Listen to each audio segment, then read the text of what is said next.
In sports, the NFC forced an incomplete pass from Texans quarterback C.J. Stroud on the 3-yard line, thus securing a 64-59 Pro Bowl flag football victory.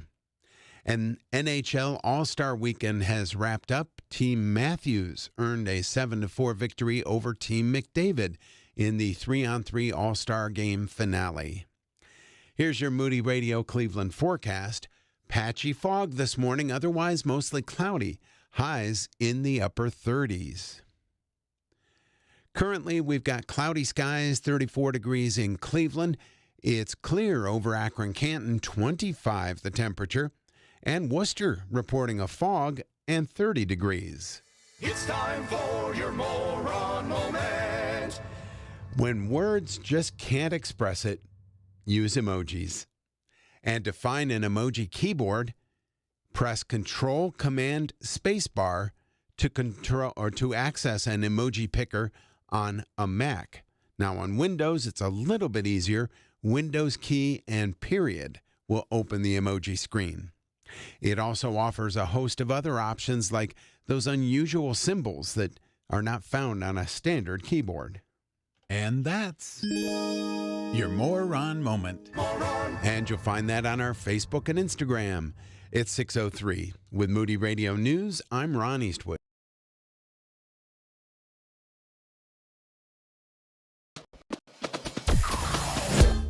Mornings with Brian.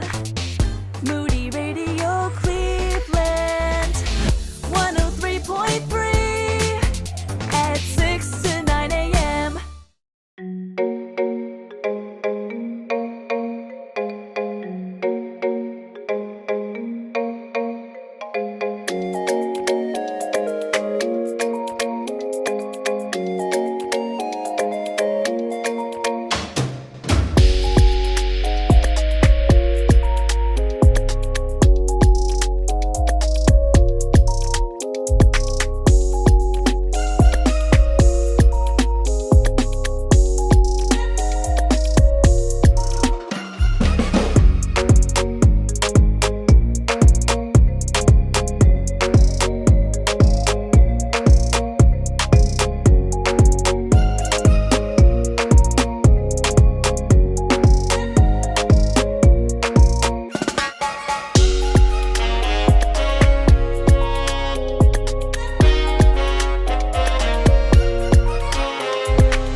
I don't know why I'm whispering. It's Monday. Hey, guys. Hello. Here we are, WCRF, Mornings with Brian, a new week, exciting things to come. And my wife last night asked me, she goes, are you going to mention that I'm on Friday throughout the week? I'm like, well, now that you bring it up, Yeah. I think I am. Sarah's going to be our follow-up Friday guest this week. That is How cool. fun. Yeah, she asked me not to bring it up a lot this week. I said, so now I can't resist doing the opposite. Yeah, she should have known better. She's been married to me for over 20 years. What was she thinking? You wouldn't have known until Thursday night if she wouldn't have said it. I would have forgotten. Yeah, you know me well enough now to know that's the case. So we all had a good weekend, I'm assuming. Something happened to Daria, though, I guess. Is that right? Yeah, so I was at a church event and I got to talking to this person, and as soon as most people find out what I do for a living, they're like, oh my gosh, do you know Brian? No. Yeah, it happens quite often. So. Nope, I don't allow her to actually speak to me off the radio, off the air. But so this lady said that her boys love you so much. They had a rooster, and they named the rooster Brian Dolan. Wow, first and last. And then the rooster, yeah. And then the rooster died. So then she said then the boys had to mourn Brian Dolan. Yeah, well, I hope they're doing okay now. I don't know how long ago this was, but I'm like, I'm going to have to tell him that. Well, they recognized you, I bet. Yeah, so that was fun. They're like, oh my gosh, my boys love Brian. And then she realized who she's talking to. She's like, well, you're great too. I actually had take no offense. Well, that's very sweet. Thank you for naming your dead rooster after me. That's that's actually really sweet. I have discovered I actually am the indicator on my little block, if you can call it that, because it's much larger than a block. I am what tells the roosters it's time to wake up.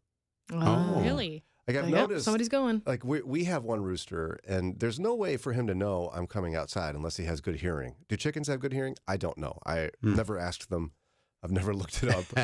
But when I walk to my car, pretty soon I hear him doing his thing. He does that thing. Yeah. I'm not going to try to do it myself because you have old Red the rooster in there. Yeah. Well, and then today, like way across State Route 305, like this is like probably an acre away, and then another half an acre across the street. There's like two roosters and my neighbor across the way. They started doing it. Yeah. It was dark, guys. It was not like it was time to get up. So you wake the roosters up? I do. And one of these mornings I'll have to record it so you can all hear it. And you wake your rooster up too. I wake all the roosters up. You guys want to feel old for a minute, even you youngsters? Sure. Yeah, that's my life. Last night was the Grammys. Mm-hmm. Oh, yeah. Mm-hmm. Did you watch it? No, I read a recap this morning. I was in bed, but I was very excited about one person in particular that was there. Miley Cyrus. No. Really? Who were you excited about who was there? Billy Joel performed for the first time in I don't know how many decades because of his new single that he released last week, which was the first one in like 20 years. But they let him perform. They did. Wow. And I didn't haven't know watched that. it yet because it was way past my bedtime, but I'm so excited to go back and watch it on YouTube. Have you listened to the new song? Yeah, it's pretty good. Oh, good. I sent it to my sister. I didn't listen to it. She's a huge Billy Joel fan, so I sent it to her, but I didn't listen to it Oh, come myself. on, Billy. What a guy, that Billy. He's an entertainer for sure. He is. Piano man, you know. I love him just the way he is, personally. Mm-hmm. Now, you know you're old when you don't even know it's happening. So last night, Sarah and I were like watching a show, and our oldest daughter that lives at home, which would be our youngest daughter, texted us to say, hey, how do I watch the Grammys? Because we don't have cable, but we have one of those digital antennas. So we told her, and then pretty soon we're all out there watching the Grammys. Wow. And pretty soon I'm going like, who is that? How do you say that name? Yeah. What's wrong with her hair? Like, let me just help me out with this one. Somebody who apparently was the biggest deal. I'd never heard of her until last night. Her name is SZA. SZA. That's messed up. What kind of name is that? SZA. A messed up name. Did you ever heard of SZA, Ron? It's a stage name. I think I've heard Lauren help us pronounce it before because I thought, why would you do that to yourself?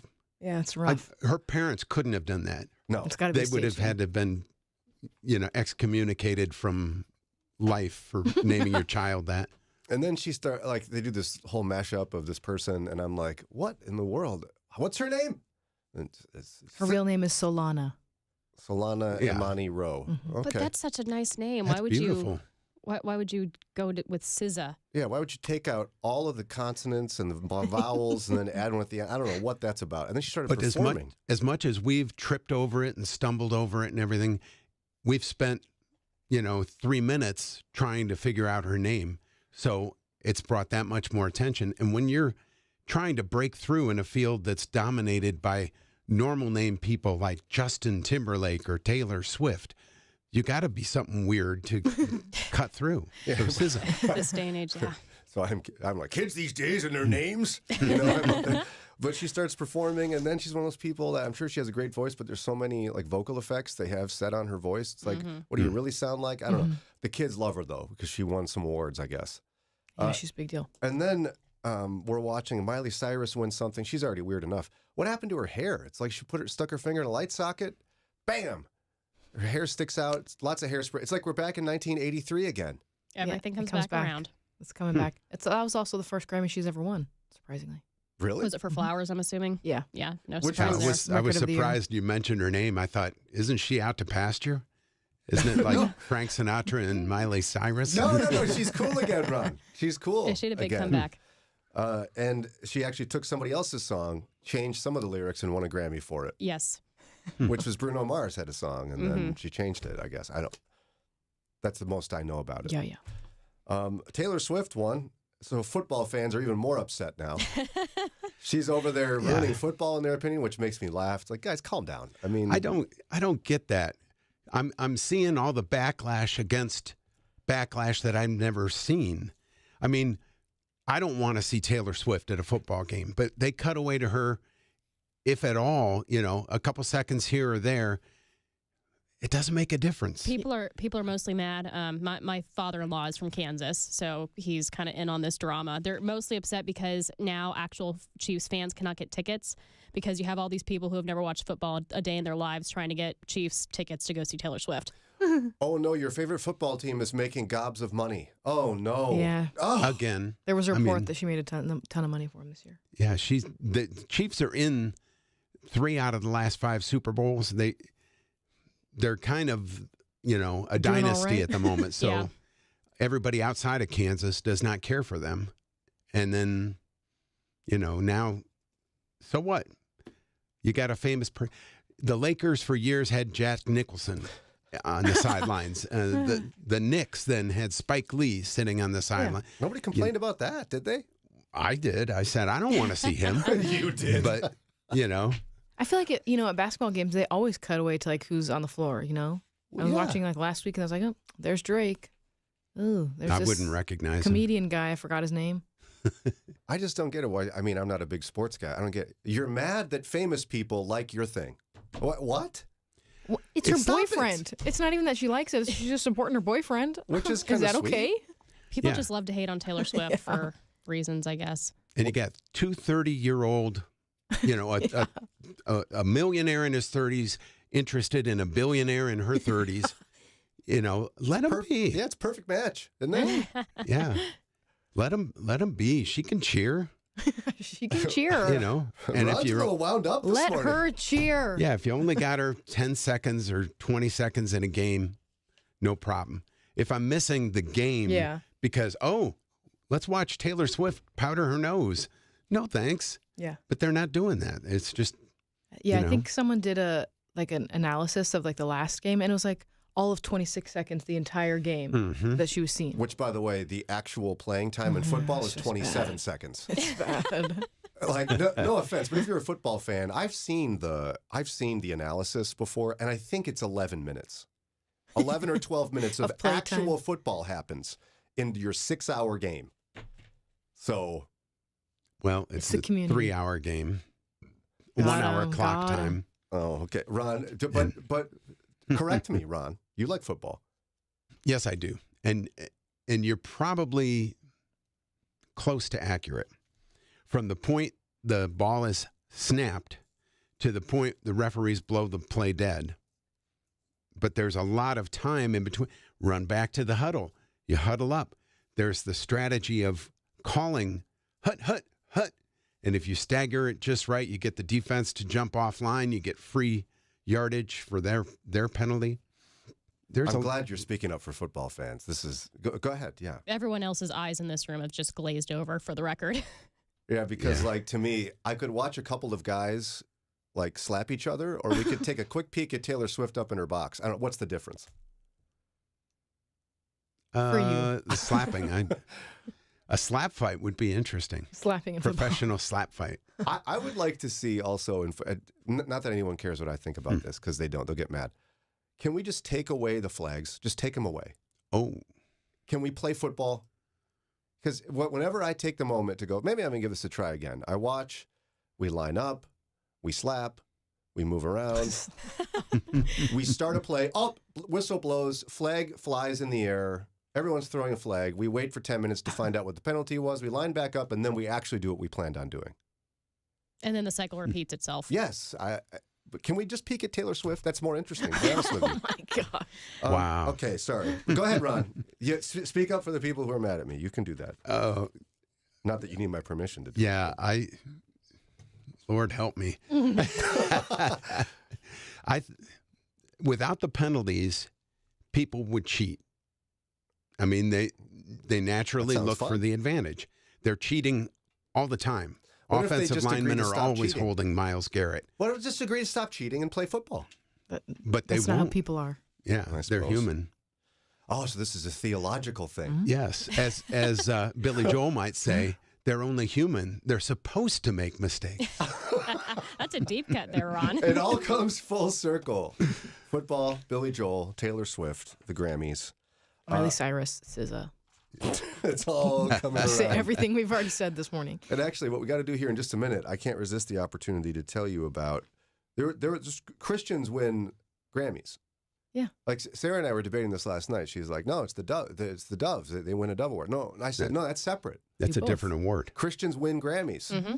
Sometimes. Who actually won Grammys that are followers of Jesus for their Christian music? We'll get to that here, as well as some more sports commentary from our team in just a minute. Valentine's Day is coming up on Wednesday the 14th, and even sooner, Moody Radio Cleveland would love to send you on a date with your sweetheart. 5 winners will receive $75 gift cards for dinner and a movie. We think dedicating time to the one you love on a special date is a great way to celebrate the day of love. So we'll pick up the tab for 5 couples. To enter, text us at 440-546-2255 and send the word DATE. That's D-A-T-E. But put your phone away on your Valentine's Day date. The winners will be announced February 8th. Dr. Gary Chapman of Building Relationships with a prayer for couples experiencing marital disharmony. Father, you know those who are struggling in their marriage. I pray, Father, that your spirit will touch their spirit. First of all, bring to them the reality that you love them. No matter what has happened in the past, you love them, and you have good plans for them. And I pray that your spirit will draw them to yourself, that they'll be open to confess and repent of their own failures in the past, turn their lives fully over to you, guide them from this moment forward. Father, I know that you never guide us in the wrong direction, and so I pray for your work in the hearts and minds of those who desperately need your help. In the name of Christ, amen. To learn how prayer can strengthen your marriage, go to moodyradio.org/prayer, moodyradio.org/prayer. Helping you take the next step in your walk with Jesus. It's Mornings with Brian on Moody Radio Cleveland. 620 WCRF Mornings with Brian. Hey, don't forget Walkworthy Men's Conference coming up real soon. I got a text from my Uncle Gordon. He's awesome. He's never been to Walkworthy. He's like, I got this email. I got to go to this conference. Yeah. I'm like, just so you know, I'm very, very busy at the conference, Uncle Gordon. But we're going to hang out You're anyway. going to see him. Yeah, I'm going to pull him back in the green room because he's like the best ever. Oh, nice. I haven't seen him in a long time. Super excited. He's coming. What are you doing? My uncle from Illinois is going to be there, and you're sitting around in Parma or Independence just like twiddling your thumbs. What if you miss out? What if it sells out and you start crying and your wife is like, what are you crying about? I've never seen you cry. And you're like, it's meant to Walkworthy. So get your ticket. That was a very dramatic moment for Lauren. She's concerned for me. You want to go? Text WALK to 440-546-2255. Saturday, March 2nd, Canton Baptist Temple, Dr. Nick Gatsky, Dr. James Ford, Dr. Mark Jobe, all the doctors. They're Moody grads. We're going to do a live hour of this show right in front of you. Still don't know what you we're may gonna do. need a doctor by the time that's all done. I know. Boy, I have to actually work this time. Yeah, not just introduce people. Right? Boy, and I get to introduce people. Oh, It's one of my favorites. Dr. Gatsky, watch out. Oh, yeah. Oh, gosh. Watch out, buddy. Where's he from? I'll decide. How tall's his hair? You'll decide. I will decide, yes. His resume? I'll make it up. Some of it. So text WALK to 440-546-2255. So yesterday was the Grammys. I was surprised to see the winners of the Christian Contemporary Award. So if you don't know this, the Grammys were last night. If you're like me, I would have missed it. Did I not have children that lived in my home? Mm. We watched a bunch of it, and I always go and look and see what Christians won the awards. I don't think they ever get it during the actual event, I do don't they? think so. Probably not, because they No. only have like an hour of TV time set aside. And the Christian artists have much more normal names than people like Sizzle, who won or whatever. Yeah. SZA. Sorry, I know it's not Sizzle. You're laughing at me, Lauren. So we have first of all, best gospel performance / song. Best I know who it gospel was. performance / song. Do you know who it was? Yeah, because I read it this morning. Who was it? Kirk Franklin. That's correct. Kirk Franklin. They had to use performance there because he doesn't actually sing.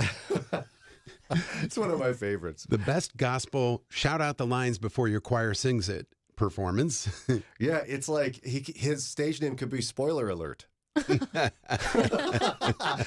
just made that up. The song All Things. I like some of his stuff, though, I will say. Best Contemporary Christian Music Performance / song at the Grammys. You guys don't even know what it is. A song called Your Power by Lecrae and Tasha Cobb Leonard. Oh, yeah. Best Gospel Album. All Things New, Live in Orlando by Ty Tribbett. I don't know Okay. who that is. I've heard of him. We've played one or two Ty Tribbett songs I here. believe so. Best Contemporary Christian Music Album. Get ready for Lecrae. Church Clothes 4 is the album. What happened to 1 through 3? They didn't win Grammys, I guess.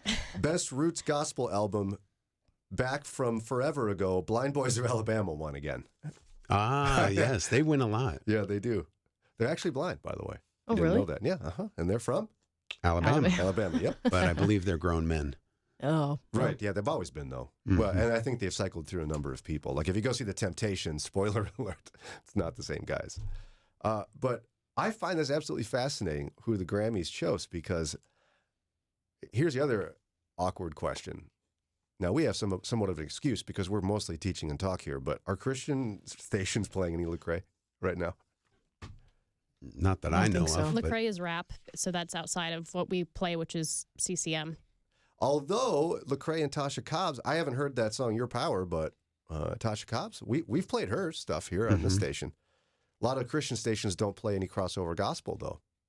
We do, because we think it. When you're going to play Christian music for an audience, you ought to reflect the audience, the diversity of the audience that is listening to your station. But what do you guys make of that? Like, we didn't see any Chris Tomlins, Stephen Curtis Chapmans, Michael W. Smiths, Crowders. None of them won any Grammys this year. It goes through phases. Traditional CCM has been well on its way out for a couple years, and now what's really popular is the country influx, and then you've got the R&B and hip hop style of CCM. So I'm not at all surprised by that. And you've much more got your, what is it, Ron? You got your nose to something? Your I got my ear? finger on the pulse. Yes. Finger on the pulse. Nose to the grindstone? Yeah, but that wouldn't be appropriate here. Okay. It's the finger on the pulse. You got your finger on the pulse, so you've seen this coming. Oh yeah. For a couple years, the trend is shifting away from what we would consider traditional Christian pop-ish music, which would be, like I said, your Chris Tomlins and your Mercy Me's, and now you've got Doe and Lecrae seeing a bit of a resurgence, and Tasha Cobbs Leonard and Ann Wilson because they're the country influx. What do you make of that? Is there a reason for that, do you think?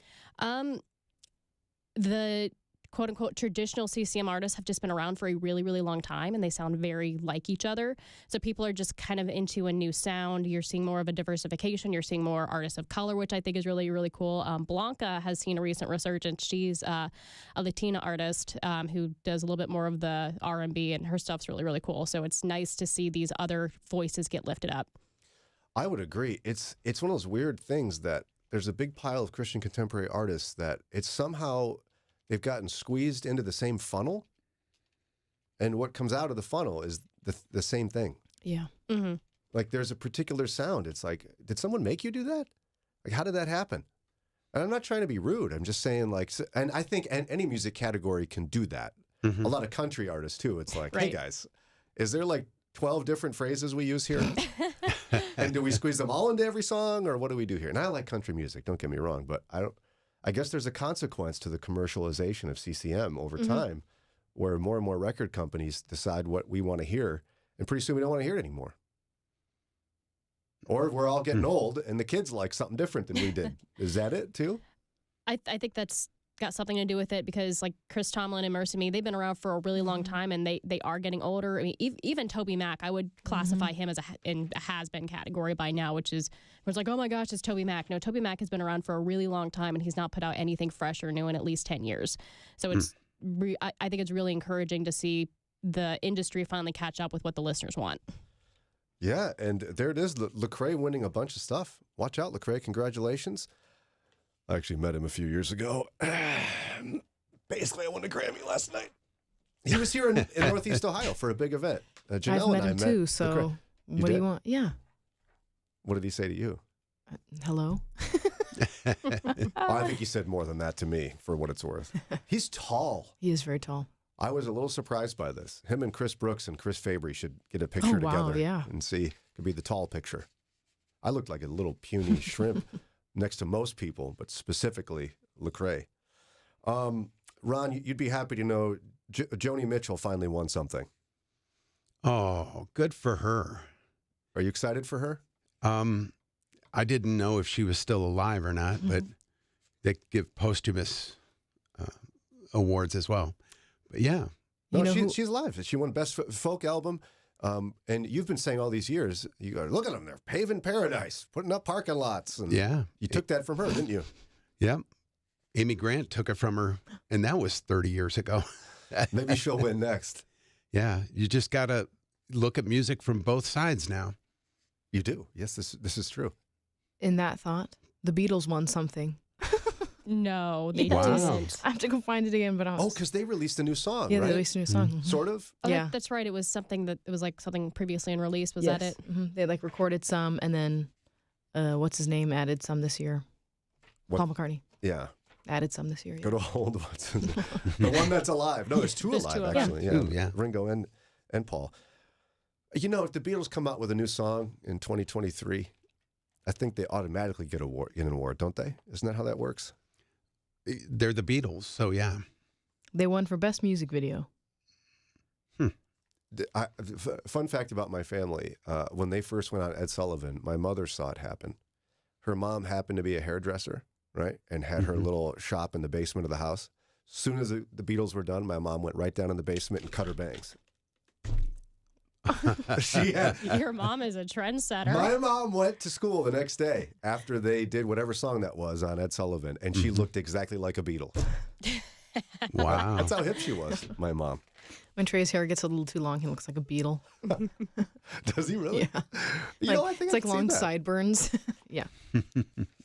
All right, it's 6:30, time for a quick break. When we come back, we've got to talk about another Dear Annie, who's like Abby, but a different person completely, but she does give advice.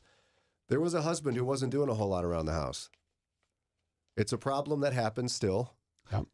Does it happen in your family, Ron? More than I care to admit. Me too. Ladies?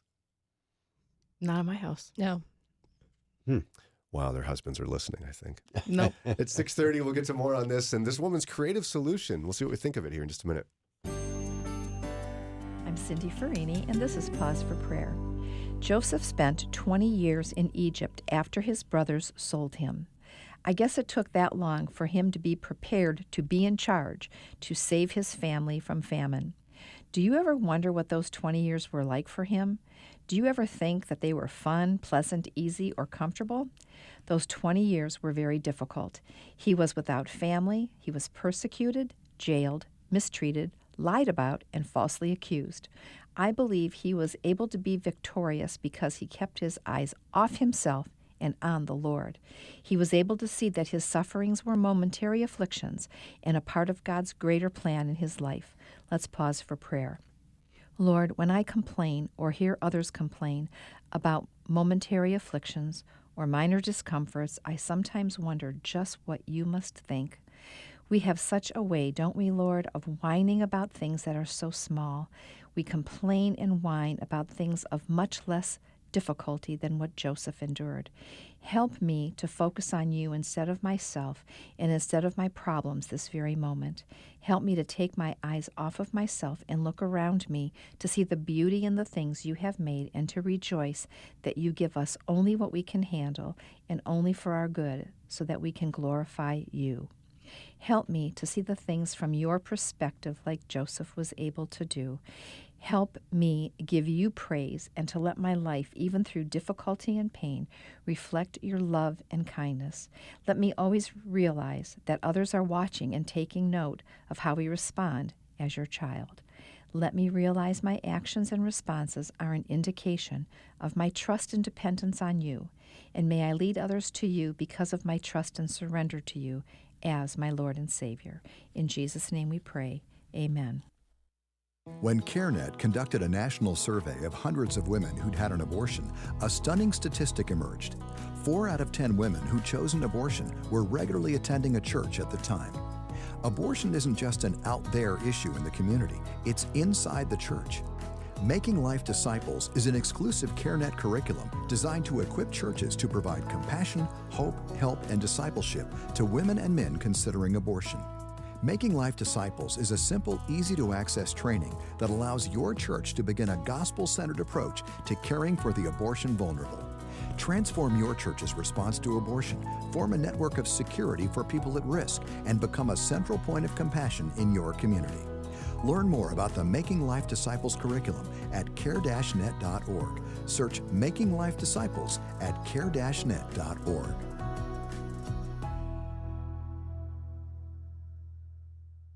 Moody Radio is thankful for the support from our listeners and Bridgeway Homeschool Academy, proud to provide 30 years of flexible curriculum programs and one-on-one support for homeschoolers. Learn more about textbook, online, and live online homeschool classes at bridgewayacademy.com.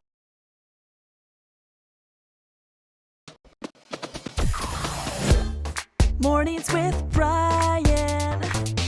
Moody Radio Cleveland. 103.3 at 6 to 9 a.m.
Brian. And hey, get your Walk Worthy Men's Conference tickets. Would love to see you there.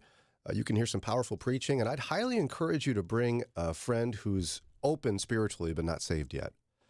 Now, bringing someone hostile to the gospel might not be like the best idea, but you can try. But if somebody's open spiritually, boy, I can guarantee you they're going to hear the gospel. Dr. Job always finishes the whole event with a clear presentation of the gospel and an invitation to accept Jesus. So consider it. Maybe you got that person popping in your mind now you're thinking of. Just text WALK to 440-546-2255 or go to moodyconferences.com and you can get your tickets. It's going to be Saturday, March 2nd at Canton Baptist Temple. Now, Lauren. Yes. You and Eddie have never had an argument about, because before you said you guys share the chores equally. Is it ever a point of tension for you? No. Never has been? No. Why? You guys are like a miracle couple. No, that's not true. I think he grew up in a household where he was expected, that was very expected of him to participate and clean and, do chores in the house. He had a single mom. There it is. And so she had to work. She worked until, after they got home from school. So she needed help around the house. So he was conditioned in a sense that that's what you do. You just be part of a family, you do stuff. Yep. Daria, you and Jimmy have always been like, oh, Jimmy, you are so perfect at chores. And he goes, oh, Daria, no, I'm not perfect. You are. I'd be lying if I said we'd never had an argument about it. But okay, good. I hate to use the word help around the house because that implies that it's my job. Right. But there's a fairly equal distribution of the housework. That's good. You don't feel too much angst about it, and you guys are doing okay. Yeah. Sarah and I over the years have had significant conflict about it.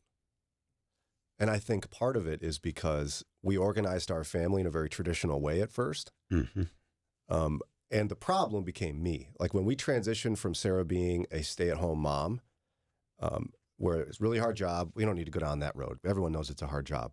But she kind of owned the responsibility of most of the work around the house. She was just kind of doing it. And then when she went back full time, it took Brian a while to snap out of that because it was a pretty sweet deal for me. I didn't have to do a whole lot. Right. I didn't even have to be all that aware of what was going on because it all just kind of happened. Yeah, you went like away to work and came home and it was all handled. Now, Ron, do you relate to that? I do. When we first got married, I had the starry-eyed vision of Dana's going to stay at home, raise the kids. I'll go out in the workforce and bring home the bacon. And we found that man shall not live by bacon alone. You could need some more food. So, yeah, when she started working outside the home more, it became necessary for me to do things more around the house. Now, sometimes I actually see what she's talking about. And, it took years before I realized the garbage can, just because it hit the, 80, 90% full mark, for her, okay, time to replace it. For me, time to push it down. Right. You can get it back down to 70 and you still got another 30%. So there's perception issues. Yes. She will talk about the house is a disaster zone. If you look close, you might find a crumb on the floor. That's me. Yeah. My main thing is if the dining room table has a few things on it, the whole house is a mess and we got to deep clean the whole thing. Yeah. So there's perception, but, I have to learn to amp up my perception a bit. I can honestly say all weekend, I've been the only one doing work around the house. She was just putting her feet up, having you grab her a soda, fix her something to eat. She helped her folks drive down to Florida. Oh, that'll do it. So she wasn't even there. No, but Ron, you hinted at, I think, a lot of the tension points. Now, I know you younger folks have not had to deal with this. And quite frankly, I think it's because there hasn't been much choice for your generations about two-income household. Now, Sarah and I probably, was it like 8 years ago, we hit that tipping point, along with the rest of society, probably. And that's where everything changed. But I think there's 3 layers of discussion that have to happen. Number one, what does clean mean? Like you just brought that up, right? Yeah. You're like, I see a crumb, and Dana sees chaos. Yeah. What does picked up mean? And also, whose standard is the standard our family will go by? And this was the harder part of the transition for Sarah, where I can say, as we transition to me doing a ton of stuff around the house, I have totally different ideas of what clean is and what the standard should be. Mm-hmm. And it took marriage counseling for us to iron out that there were actually things she had to dial back a little bit. Mm-hmm. And there were things that I had to step up on.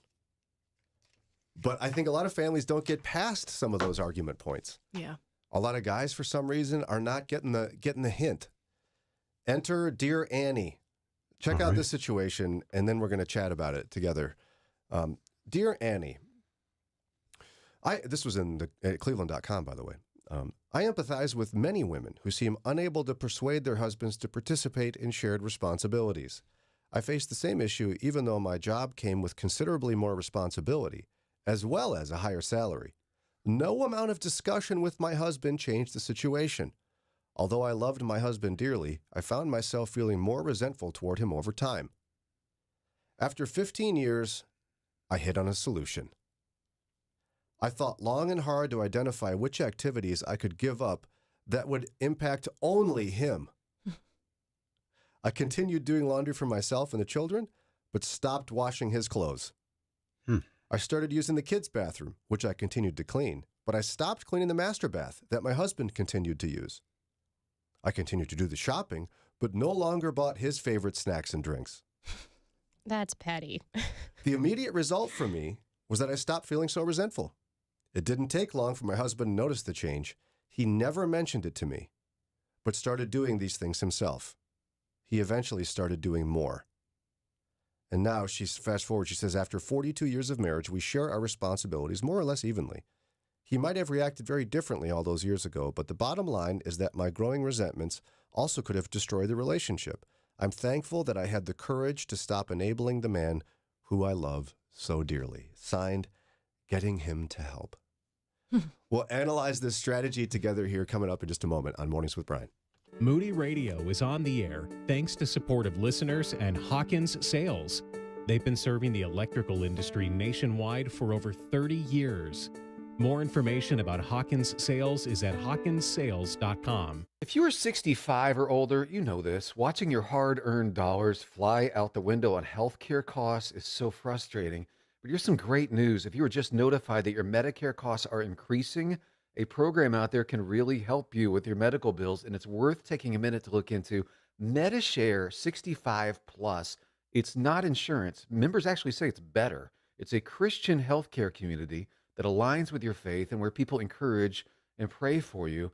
And MediShare 65 Plus is a low-cost option for those with Medicare Parts A and B, and it fills in the gaps where Medicare stops. You choose any Medicare provider, and you get telehealth access anytime you need it. And this is great too. Unlike health insurance, you can lock in one low monthly price for up to 10 years. So don't get stuck with increasing costs. Call MediShare 65 Plus and find out how much you can save. Call 833-59-SHARE. That's 833-59-SHARE.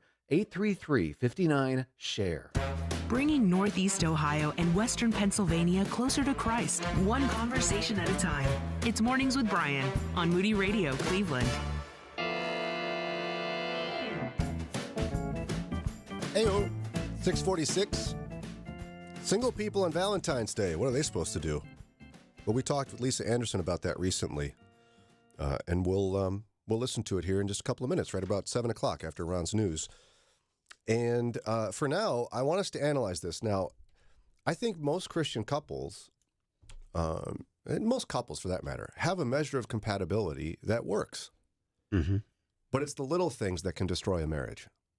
I don't care if you're Christian or not. It's the little things that could wreck your marriage. And one of them would be dividing household responsibilities.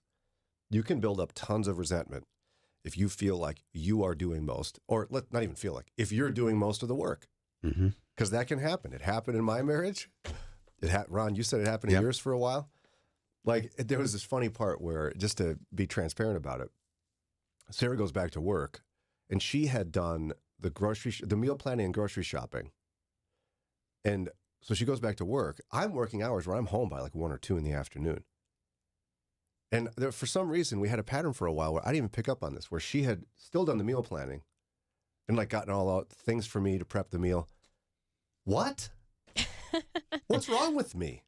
Like, it made so much more sense for me to actually do the meal planning from scratch and do the grocery shopping and the cooking because I was home. Right. But I don't know why it took me so long to figure this out. Well, you were busy napping, probably. Well, I'm very delicate, Ron. I was busy napping. And it took her a while to be like, Brian, what are you doing? Come on, buddy. I can't That just do all reminded this. me I have to text Eddie to take some meat out. That becomes a thing. Yeah, we had to remind ourselves last night. We're making chili today. But, okay, so a lady writes into DearAnnieCleveland.com, and she says she talked to her husband, and she could not convince this guy he needs to start carrying more weight around the house with responsibilities. So her strategy was fine. You don't listen to me talking to you? I'm going to stop. She picked a list of things she could stop doing that would only impact him, his laundry, his snacks, his bathroom that he was using. And she just stopped doing the things. I feel like the snacks is pretty dramatic. Well, I think the whole thing's fairly dramatic. Yeah, but efficient. And then he never brought it up, but eventually it got fixed. So let's analyze this. What do we think of her strategy? Well, if it worked and he didn't say anything about it, maybe just worked for his temperament and his personality. Mm-hmm. Maybe that's just like what he needed to work for him.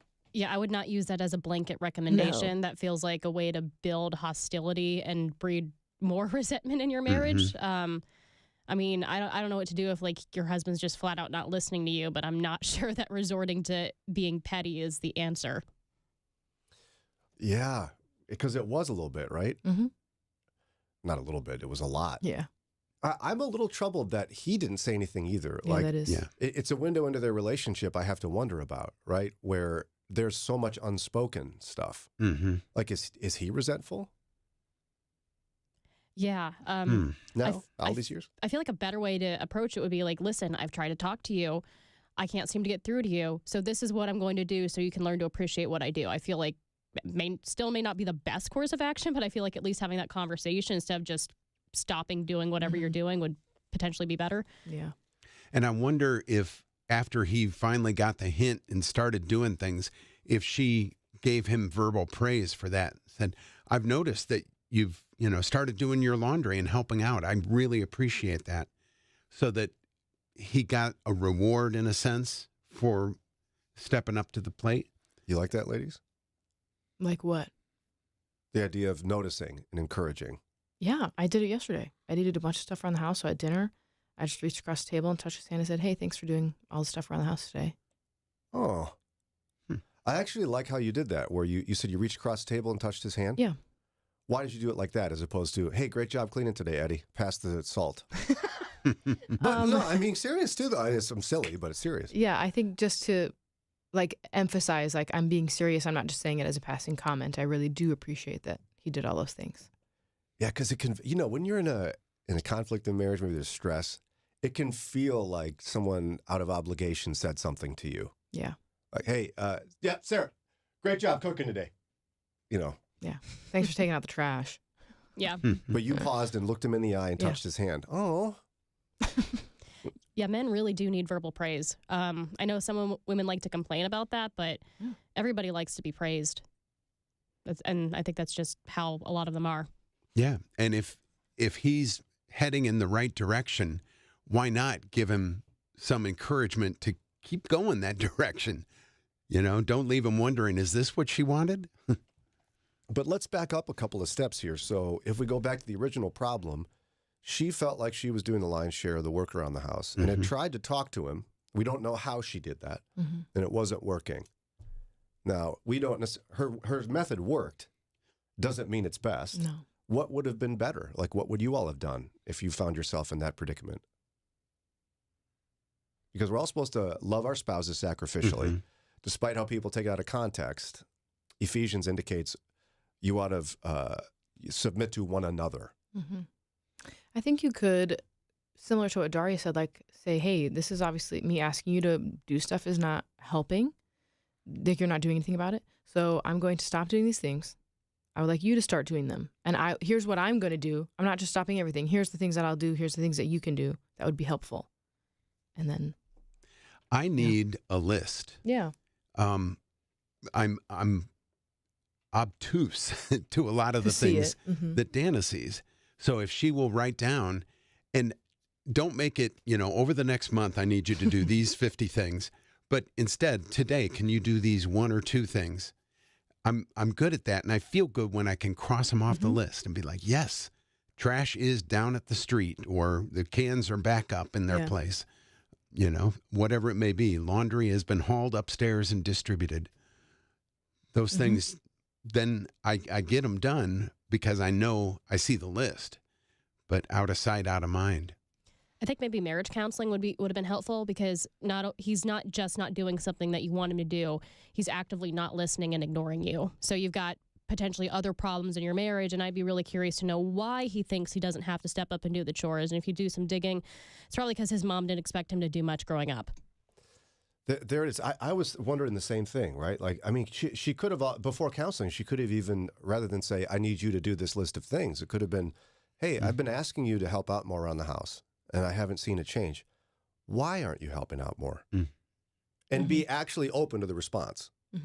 Because this is the odd thing. Like, if you were to get a microscope onto my upbringing, my sweet mom, she loved me so much, poured my cereal every morning, did my laundry, packed my lunch through senior year of high school. Wow. And even, like, prepared lunches for me when I was in college in the summertime working.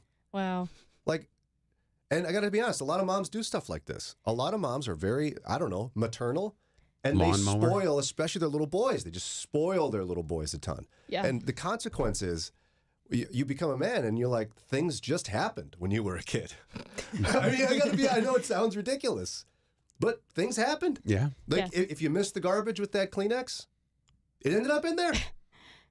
Yeah, my first year of marriage, so my mom, she kept an immaculate house, so I have issues with slight messes in the house because my mom just kept, she was a wonderful housekeeper.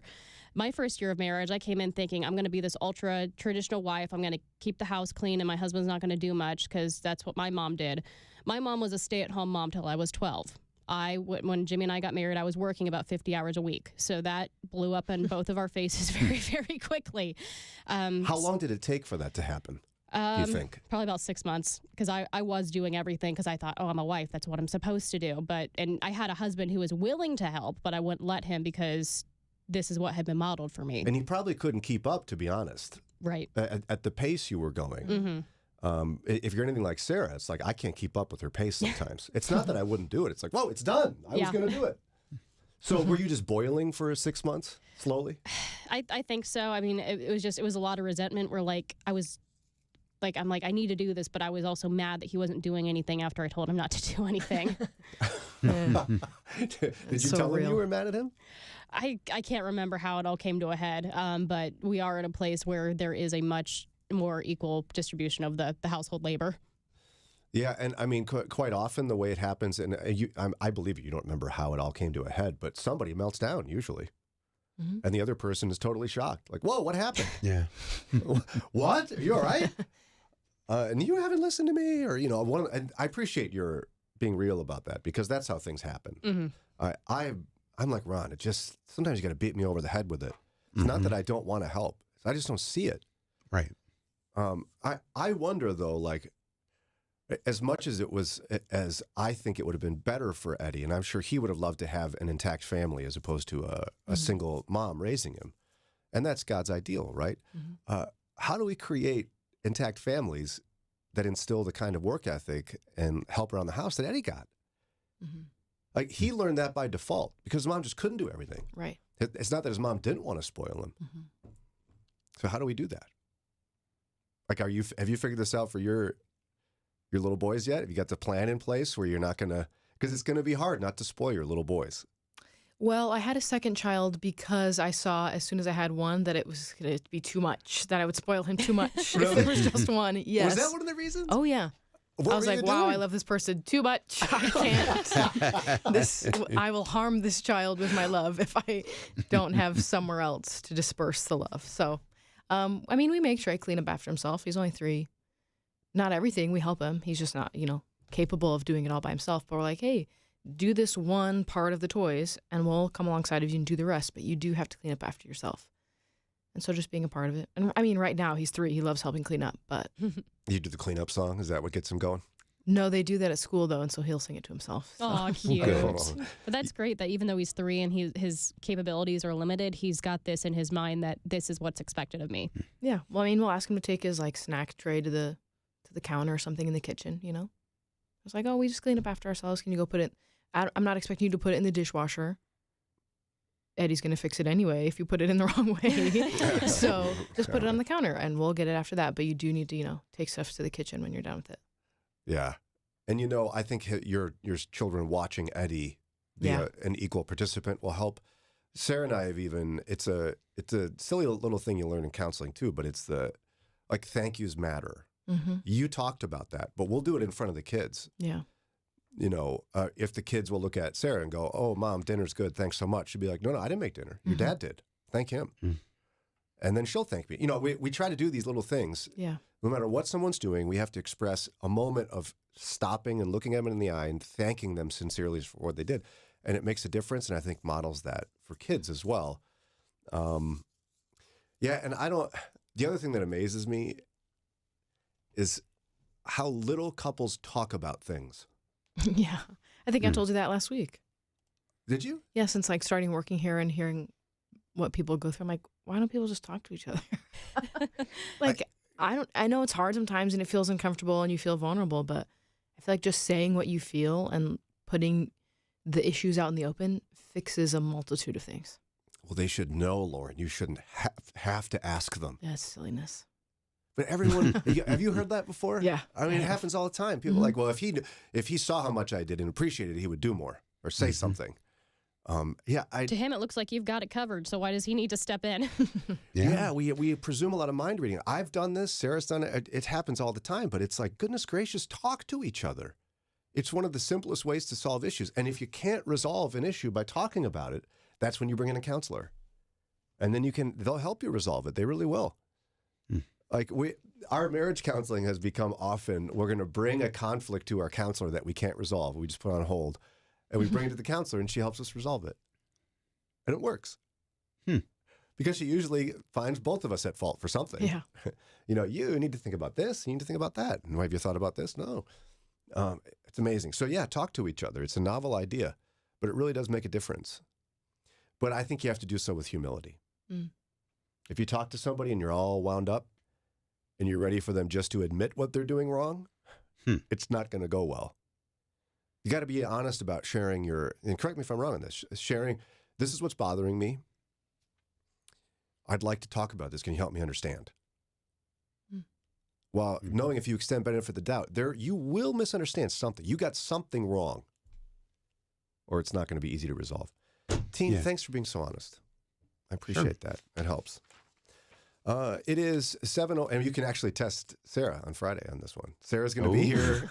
My wife's going to be our follow-up Friday guest. You don't believe me? You can ask her. She'll be here, and she'll be mad at me for reminding you twice today. And she'll spill the tea. Yes, she will. What should single people do around Valentine's Day? Lisa Anderson from the Bound the Show and Focus on the Family has some advice for us after Ron's news. Mornings with Brian on Moody Radio Cleveland, WCRF Cleveland, WVMS Sandusky, WVML Millersburg, WVMN Newcastle, WVME Meadville, WVMU Ashtabula, and everywhere with the Moody Radio app or at moodyradio.org/Cleveland.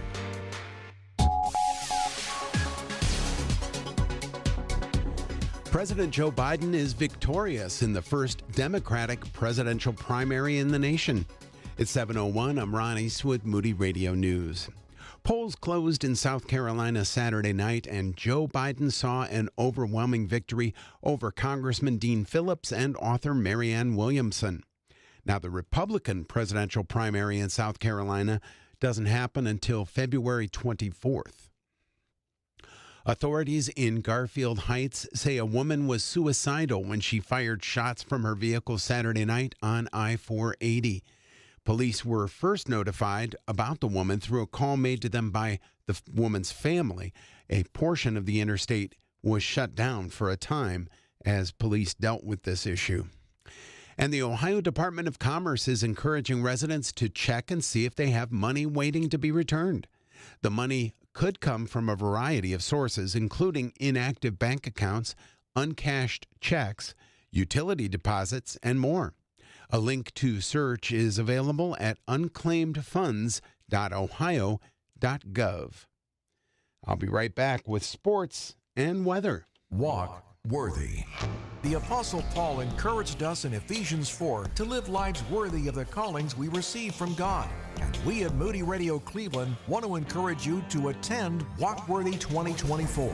Don't miss speakers Mark Jobe, James Ford, and Nick Gatsky on Saturday, March 2nd at Canton Baptist Temple. To register now, text WALK to 440-546-2255. That's 440-546-2255. Send the word WALK. When the Pharisees asked, "What is the greatest commandment?" Jesus replied, "Love the Lord your God with all your heart and with all your soul and with all your mind." But what does that really mean to us? This month in the Today in the Word devotional, you'll gain a better understanding of this commandment and learn how to love God well. Download the free Today in the Word app or get a daily email in your inbox. Sign up at todayintheword.com.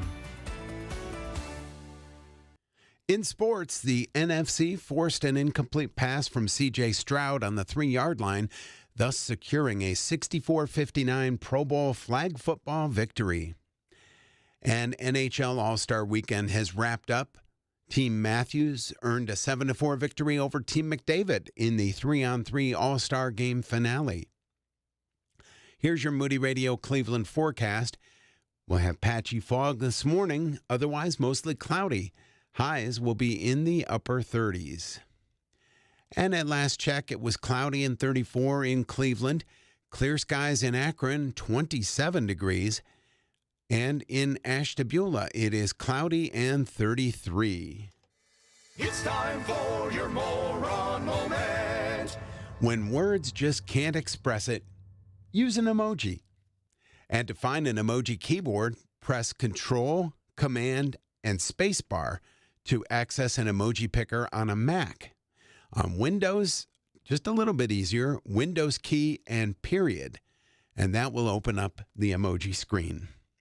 It also offers a host of other options like the unusual symbols that are not found on a standard keyboard. And that's your Moron Moment. And you'll find that on our Facebook and Instagram. It is 7:05. With Moody Radio News, I'm Ron Eastwood. Broadcast.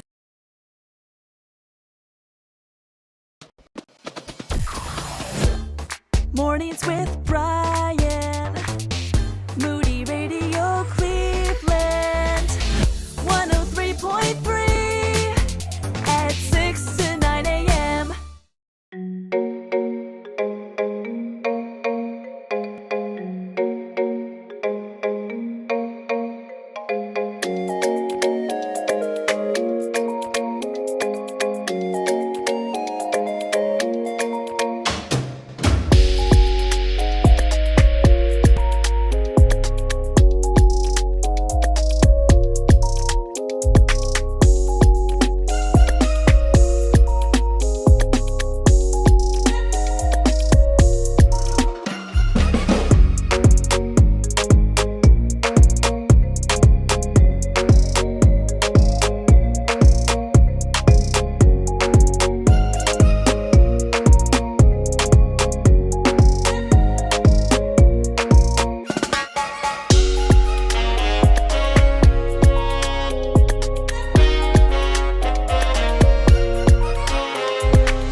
in our guest, Lisa Anderson. She is Director of Young Adults and Focus on the Family, host of the Violet Show, Violet Show podcast. Welcome back, Lisa.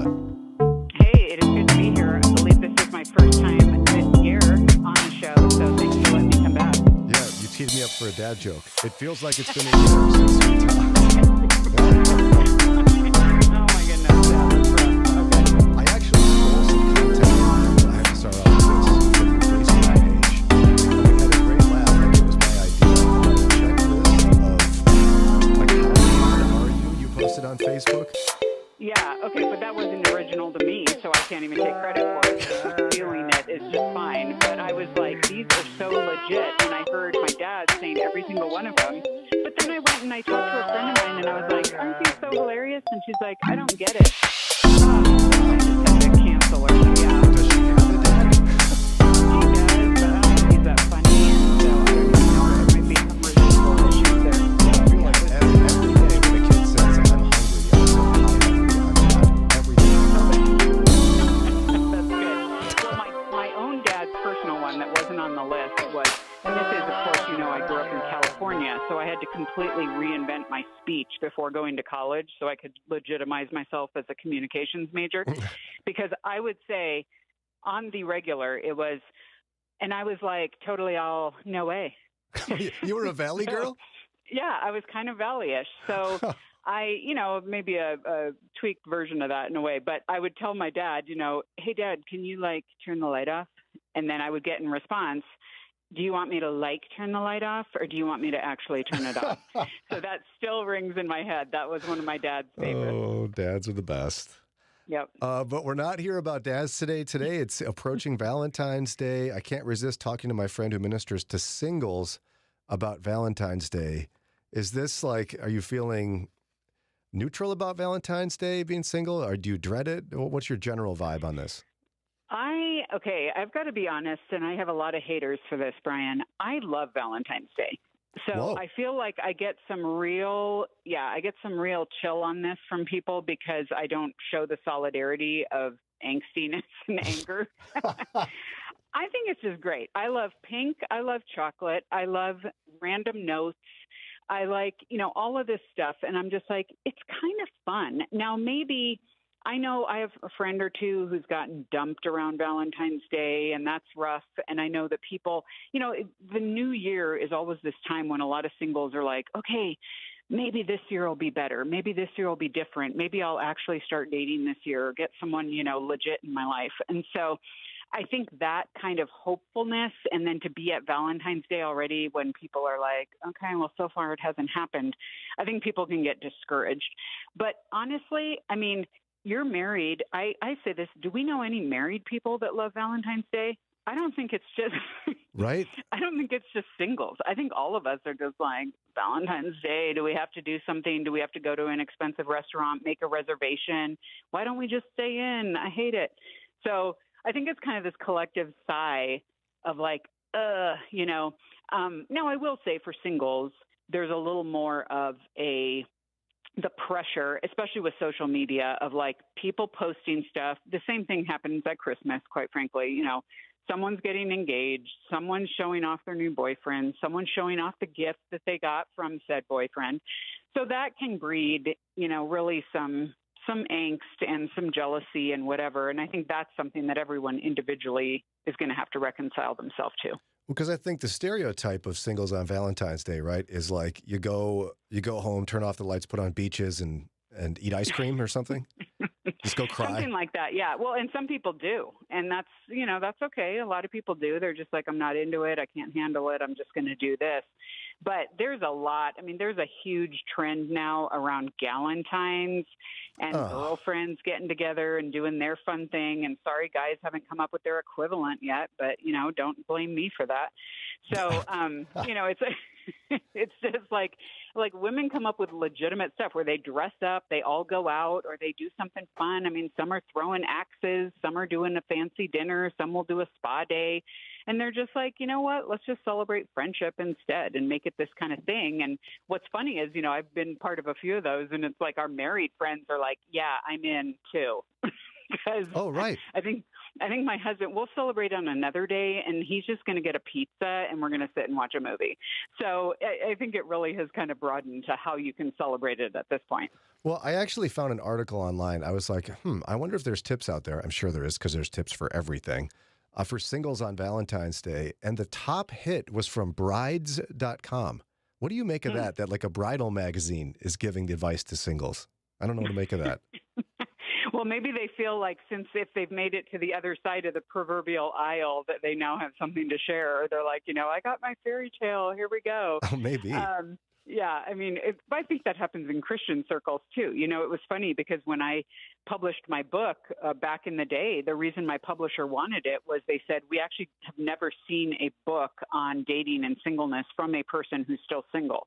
They're always from people who are now married who want to tell you, like, here's the formula you need to use, So I think that is kind of interesting. But I don't think, again, I think people are still going to read those. I think people are still curious. I think people are like, especially women, are very like, tell me exactly what I need to do to fix my situation, fix myself, fix, it's usually the guys who are like, what? I'm pretty good. I'm okay. Right. So women, though, are all going to be, they're going to self-flagellate, I guess, and just kind of be down on themselves. So that's why we have to reverse it and pump them up, I guess. But yeah, I think that the bits of advice and even like, Boundless, we're publishing, folks should check it out on our site for Valentine's Day, just creative date ideas. So whether you're already dating or whether you're thinking of kind of asking someone out on a date, or maybe even for all the young marrieds in our audience, and they're like, I need something creative. It's fun just to get out of the box and come up with a few ideas. Well, I've got a list here from brides.com. They gave 23 things to do when you're single on Valentine's Day. We will not do all 23. Okay. I want to get your take on a couple of these. So if you're single on Valentine's Day, they say you should enjoy a beauty treatment. Okay. Is that what you want to do? Like go and get a facial or something or a haircut? Well, what I would love to do is someone just to say that they were going to invite me and treat me to a beauty treatment. That would be awesome. That's kind of like a date. Not a guy, maybe, I guess. But, I think, yeah. Did they say because you probably need it, or that's probably why you're not dating? I don't know. They didn't say that, but they also, I don't know, go alone for a beauty treatment doesn't sound like it's going to make you feel better. I don't know. Yeah. Maybe it would. I think that's a little bit reaching on that front, because, again, it's that idea of like pamper yourself and just be, you be you and all that, which can fall flat when, the same woman is out, on her date with her guy. So that could fall a little bit flat. And quite frankly, most of us, we're just trying to do beauty treatments just to maintain. So already got that on my calendar. We're good. Right. Yeah. And you almost hinted at their final piece of advice, which I'll jump to right now, which is really a book out of Whitney Houston's famous song, The Greatest Love of All, is to love yourself. Oh, man. They advise Valentine's Day, love yourself. Okay, I would say that is just that is summarily terrible. To even say that, to even voice that, is so weird and is so almost offensive in that sense. It's kind of like that. Well, it makes me think of exactly because there's people listening right now who are like, I would never say that. But here's what y'all listeners would say. You would say, you know what? Don't worry about it, Lisa, because Jesus is enough. We're going to spiritualize it. We're going to Jesus juke it. Be like, it's okay. Jesus, and we get all this, Jesus is my boyfriend and Jesus is your, he's your best friend and all this kind of stuff. And I always tell people in response to this, I say, or Jesus is all you need. And I'm like, yeah, ultimately, Jesus is ultimately all I need, but he's all you need too. And so that kind of levels the playing field. And I will say that even though Jesus is amazing and he is present with me and the Holy Spirit is real and all of this, I have when my car breaks down, Jesus isn't right there with a jack and a wrench. That's right. And stuff. So, and Jesus has never shown up for me on Valentine's Day with flowers or chocolates or whatever. So it does ring a little bit hollow, even though at its core, absolutely. But let's all remember that, Jesus is in the end really what we got. He's our only sure deal. There you go. All right. You're listening to Mornings with Brian on WCRF. Time for a quick break. When we come back, I'll keep taking our friend Lisa Anderson from Focus on the Family and the Boundless Show podcast, through Bride.com's 23 Things to Do When You're Single on Day. Moody Radio is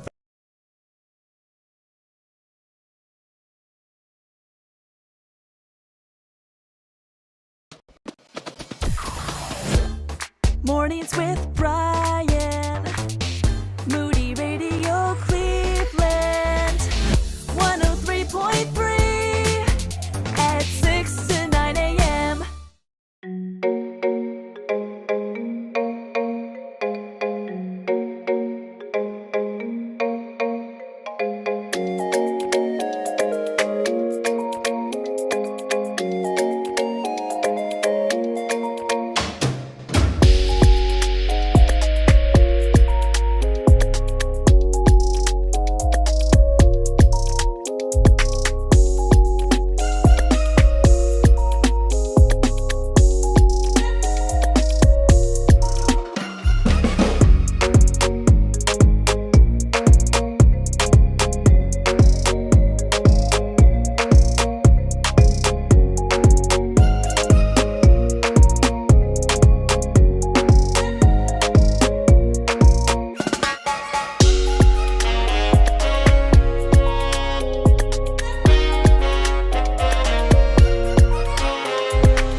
Is Mornings with Brian. You're listening to WCRF, Moody Radio Cleveland, and you're jumping into a conversation here with our friend Lisa Anderson, Director of Young Adults at Focus on the Family and host of The Boundless Show. You can hear it Saturdays right here on WCRF or just download the podcast.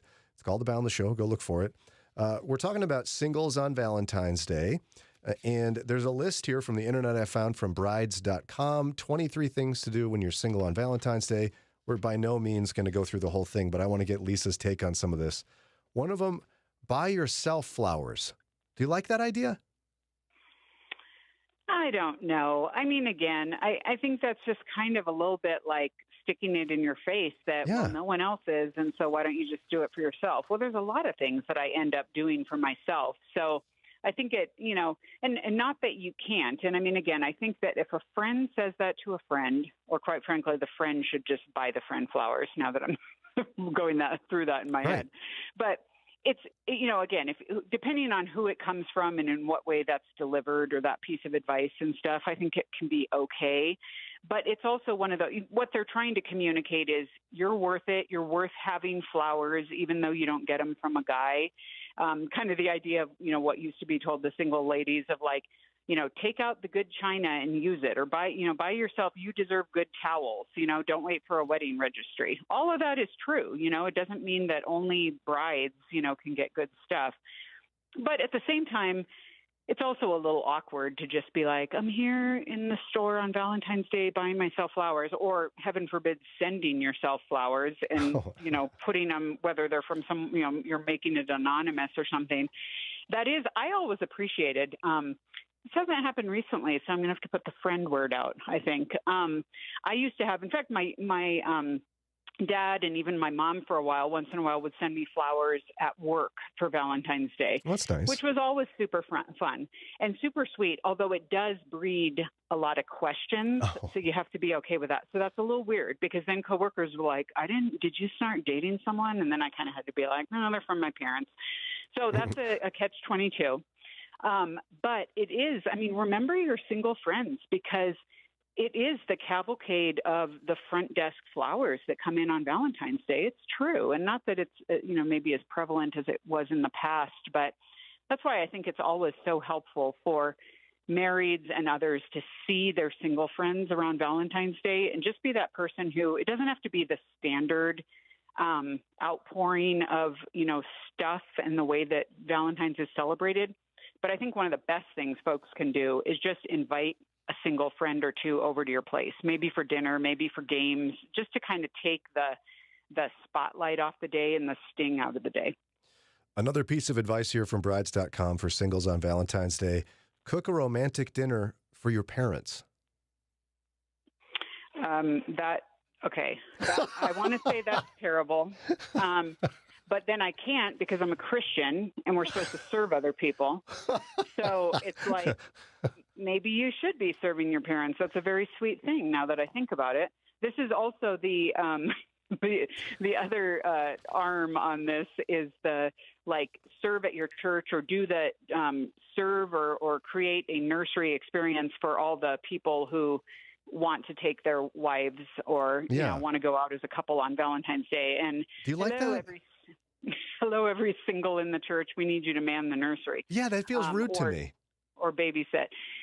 I think it is rude if it's brought about as an expectation of the single people. I think if singles can come up with that, that is legit, and that is a great way to serve your church and to serve the marrieds. And again, I'm a big proponent, you know this, Brian, of not being bitter as a single person. The last thing we need to do is be angry at married people because they're married and act like no one cares about us and whatever. So I'm like, it would be fantastic if singles, for Valentine's Day, do something within the church or for the young, the young parents and whatever. I think that's fantastic. But again, I think it's also, are you seeing the singles and thinking of them as well? Next piece of advice for singles on Valentine's Day here for you to evaluate: bake a chocolate layer cake. It says, make a delectable dessert and don't feel like you have to share it with anyone. Okay, is this issue of brides from 1957? I'm starting to get concerned here about what. That's brand new. This is, oh my goodness. Okay, this is a year old. Yeah. Okay.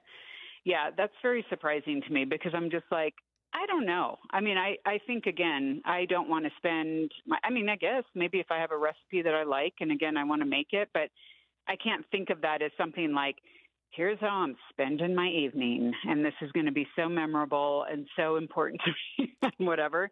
I think that just seems a little bit Pollyanna-ish and a little weird. How about sign up for a boutique workout? Also weird. I feel like a lot of these are trending towards here's how to improve yourself. So maybe next year you're not going to have to do any of these things. Right? Yeah. Yeah, that's just weird. I mean, again, the prioritization of like, this is, have me time or whatever. I think the sentiment is sweet, but again, everyone else is hanging out with their significant other and you're just going to be over in a gym sweating. I don't know. It just doesn't ring very true to me. Okay, how about this one? I think this might be a good one, all right? Okay. Avoid social media is the advice. Yeah, I would be a big proponent of that. I think we all need to start avoiding social media more on the regular in general.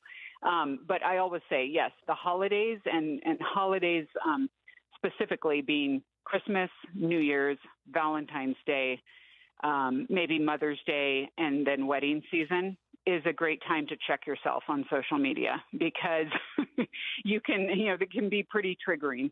I would say what you don't need to do is be scrolling through your friends' feeds and figuring out what they're doing that you're not doing. So, and just the general, ad campaigns and the way people are going after marketing of couples and whatnot, it can be a big downer and it's not even real. And I think it's just overall, it's not going to do anyone any favors for their psyche. Well, and even on the married side of it, it's like there's all the obligatory I love my spouse posts. And so at some point, it almost becomes insincere. It's because, like, if you don't do it, you're in trouble. So why did you do it? I mean, yeah. So I don't know. Well, and it's kind of the one-upmanship of what are you doing for this person? Or like now it's like, we don't just celebrate Valentine's Day, it's Valentine's week. And then all of a sudden you can't keep up because it's becoming a whole observational week or month or something. And, it's like, well, I have a friend who owns a private plane. And so we went up for we did a flight at sunset and whatever. And you're just like, okay, I'm out. I can't compete with that. Yeah. I struggled to find my wife a card the day of Valentine's Day. Whoops. And they did a hot air balloon ride. I guess I'm not winning.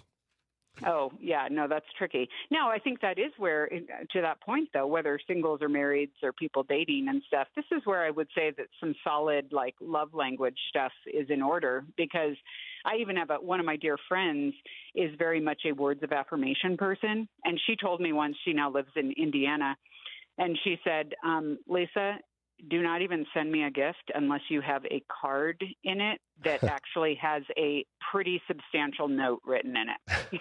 So she was just honest with me. She's like, do not sign your name. I don't care if you don't need to buy a $6 card. It just has to be a card, but it better have something written about it that talks about how our year went as friends or something. And I'm like, that's good info, good intel, because that is very important to her. And she would much rather have that than any kind of gift, I'm glad she said something. These the grand gestures for people that aren't into grand gestures, don't bother. Find out what's really meaningful to them. And it might just be, pizza in and just some quality time with you. So what's your word of advice for the single person listening who really feels sad about being single? I know not all singles experience Valentine's Day that way, but what's your word for them? Mm-hmm. Yeah, I think it really is. I think, first of all, you have to be okay with being sad.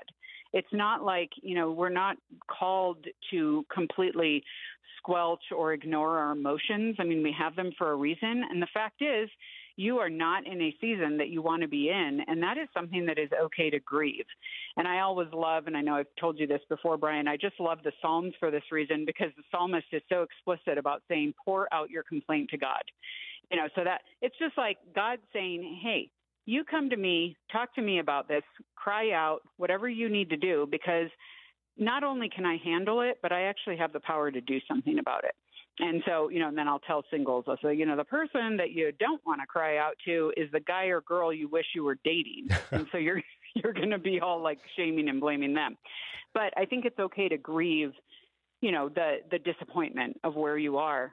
And then just recognize that, I've thought of this. Sometimes maybe like storyboarding works for people. Like you think of you're in February 14th right now, but where are you going to be June 14th? Even just think a few months out and say, the world isn't going to end. You might have new opportunities.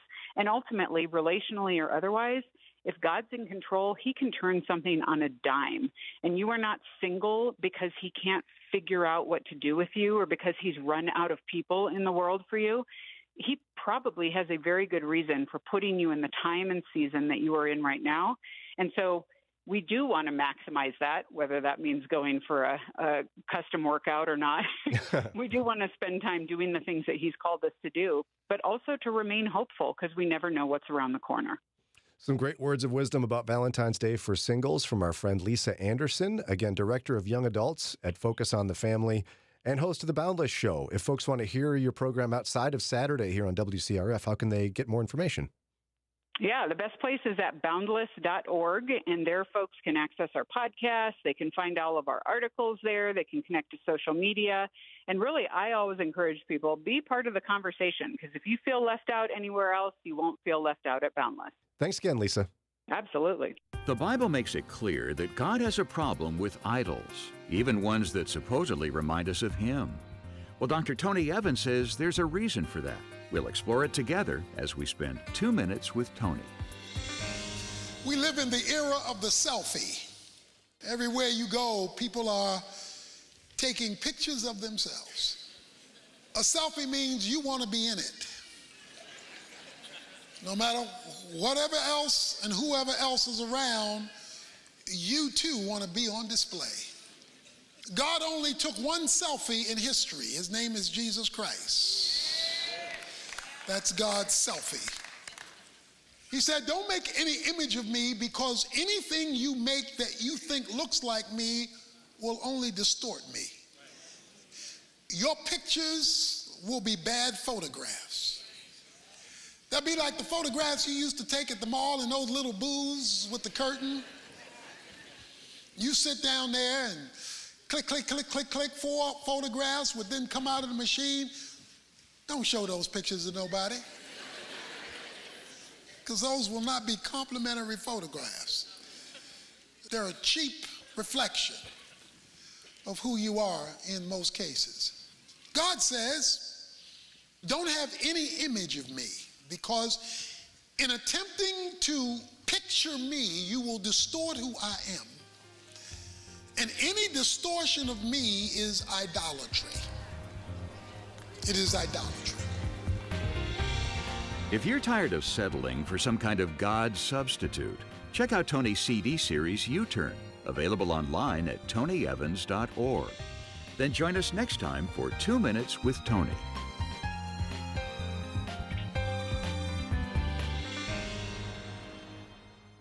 When CareNet conducted a national survey of hundreds of women who'd had an abortion, a stunning statistic emerged. 4 out of 10 women who chose an abortion were regularly attending a church at the time.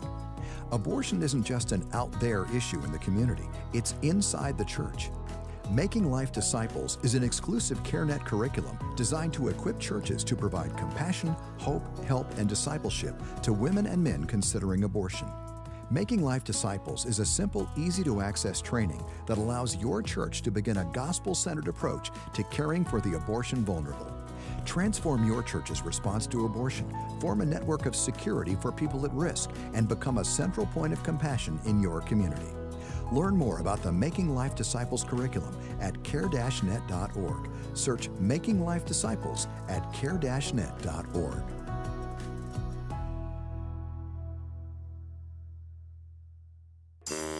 Are you looking for candid conversation from a biblical perspective? You found it. It's Mornings with Brian on Moody Radio Cleveland. 7:39, just a few minutes away from playing one of my very favorite games, This or That. The particular edition this time, King James or King Lear? Can you tell the difference between a quote from the King James Bible or a quote from Shakespeare? And yes, I do it in my accent. Ladies, you haven't seen this happen before? Yes, we have. We played this game like 2 weeks ago. But I wasn't here for it. Oh, no, there was another game you were here for. Yeah. And you did your accent. Wait till you hear Love Song or Song of Songs. Oh, no. Pass. Girl. Oh, boy. Hey, girl. That's one of my favorites. But we have, if you are a contestant and you get 2 out of 3 right, we've got from Moody Publishers an A.W. Tozer 40-day devotional for Lent called From the Grave. And then, courtesy of Crossway, it's like really big. It's a biography of Elizabeth Elliot. Mm-hmm. Very Elizabeth nice. Elliot, A Life. There's a picture on the front. Great name for a biography. Yeah, I could show it to the live stream. There it is. See live stream? And she is a woman who lived quite a life. Yes, she did. So, by the way, also get your ticket to the Walkworthy Men's Conference. We're going to be playing the game here in about 5-10 minutes, okay? But get your ticket to the Walkworthy Men's Conference, Saturday, March 2nd, Canton Baptist Temple. Can't wait to see you there. I was telling the team behind the scenes, I'll tell you more about him later, but my Uncle Gordy is going to be there, Uncle Gordon. I haven't seen him in a couple of years. He's one of the greatest humans, greatest followers of Jesus you'll ever meet, and he's going to be at the event, and maybe you get a chance to meet him. He's legendary. I'll tell stories later, but for now. Uncle G. Yeah, he's going to be there. What are you doing? I'll be there. He's traveling from Illinois. Wow. Yes. He lives like down by Normal, Illinois, maybe? I forget where. Abnormal? So he's like 6-7 hours away, and you're what? We got people Max coming an from hour? Michigan. Got a whole group of men coming from Michigan. So what are you doing? we don't know what you're doing. Get your tickets. Text WALK to 440-546-2255. All right, so, Thanksgiving and Christmas and such, we have leftovers. Mm-hmm. Yeah. Even though we don't have Groundhog Day leftovers, I'm declaring we do. Groundhog Day leftovers. Oh, leftover groundhog. So sick. Did you know that there aren't just 2? Now, we all know Puxatawny Phil seems like a great guy. Yeah. And he told us it'd be a shorter winter this year. Is that what he said? I never pay that much attention because middle of March is usually about when we're tapering off, and we're going to have snow in early April because the Indian or Guardians home opener will have snow. I don't know. This weekend was pretty nice. It was Yeah. beautiful. It was sunny, unseasonably warm. Well, because Lauren learned we have Buckeye Chuck. Yeah, never heard of him. Great guy. It seems like that one makes sense, right? He's Groundhog, Buckeye Yeah. Chuck, Mm-hmm. predicts the weather. Mm-hmm. Did you know other states have their own thing? I bet you I've seen didn't. some. We're about to find out. Connecticut has Scramble the Duck. Oh, wow. Its name is Scramble? Scramble the Duck, yes, is a 100% accuracy rating according to his handlers. If Scramble sees his shadow, there'll be 6 more weeks of winter. So ducks are more accurate than groundhogs. Got it. And ducks see shadow. Like ducks don't hide places. Like groundhogs hide. They come out. Like ducks don't hide. I don't think the groundhogs hide from their shadows. I think it's all the cameras in their faces. Technicalities, huh, Daria? Florida's got one. Did you know this, Miss Florida? I did not. It's an Is alligator? I was going to say it's a gator. No. Gotta be a gator. No? Nope. Obviously, it's an owl. They do have a lot of owls, I remember. The burrowing owl. The bird is commonly found in southwest Florida, the burrowing owl, and has fairly accurate predictions. Yeah. Of course, Florida's winter is still sunny and 70 according to Relevant Magazine, Yeah, so why do we they don't know care? what they determine. Did you know North Carolina has its own animal? No. We do now. Pigsa Penny, the white squirrel. Oh, I thought it was going to be a pig. Sorry? Yeah, that's disappointing. Sorry, Pisgah Oh. Penny. I switched my letters, as if that makes it make more sense. Pisgah Penny, the white squirrel. Okay. After taking over for her uncle, Pisgah Pete, who retired in 2022, Penny predicts the winner of the Super Bowl, as well as the spring. Oh. As well as early spring. Who'd she say is going to win? I don't have the answer to that. Oh, wow. I think maybe Pisgah hasn't done her work yet. Maybe. Yeah. Or maybe it was behind a paywall. Meanwhile, New York has lost all of creativity, and they haven't even come up with a cute like Pisgah or Scramble the Duck. Theirs is Cluxatawny Henrietta. Is it a chicken? Yes, it's a chicken. It's a chicken that if it lays its egg during the annual Groundhog Day ceremony, there's going to be an early spring. So if it lays an egg while people are watching, basically, there's an early spring. Don't put her on blast like that. Leave her alone. By the way, New York, did you know Puxatawny Phil's after a place know. called Puxatawny? Yeah. It's not just Cluxatawny. New York. And then there's more. Oregon. Oregon's Fufu the Hedgehog. Fufu. Oh, I thought it would be a beaver. Nope. Fufu the hedgehog lives at the zoo, and apparently, I don't know if you know this, hedgehogs have been weather forecasters for centuries, dating back to old Europe. Fufu has gotten pretty good at making prediction. Currently, she, by the way, holds a 53% accuracy rate. Oh, not that great. So flipping a coin, essentially. Essentially, yes. Texas Lesser. has one, too. Texas. It's an armadillo. How did you All know? right. Because Texas. Right. I thought it would have been like a big steak or something. Ooh, they're so gross looking. Armadillo, yeah. So it's Bob the Armadillo.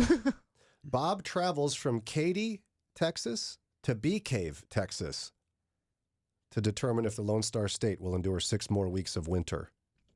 Why does it have to travel?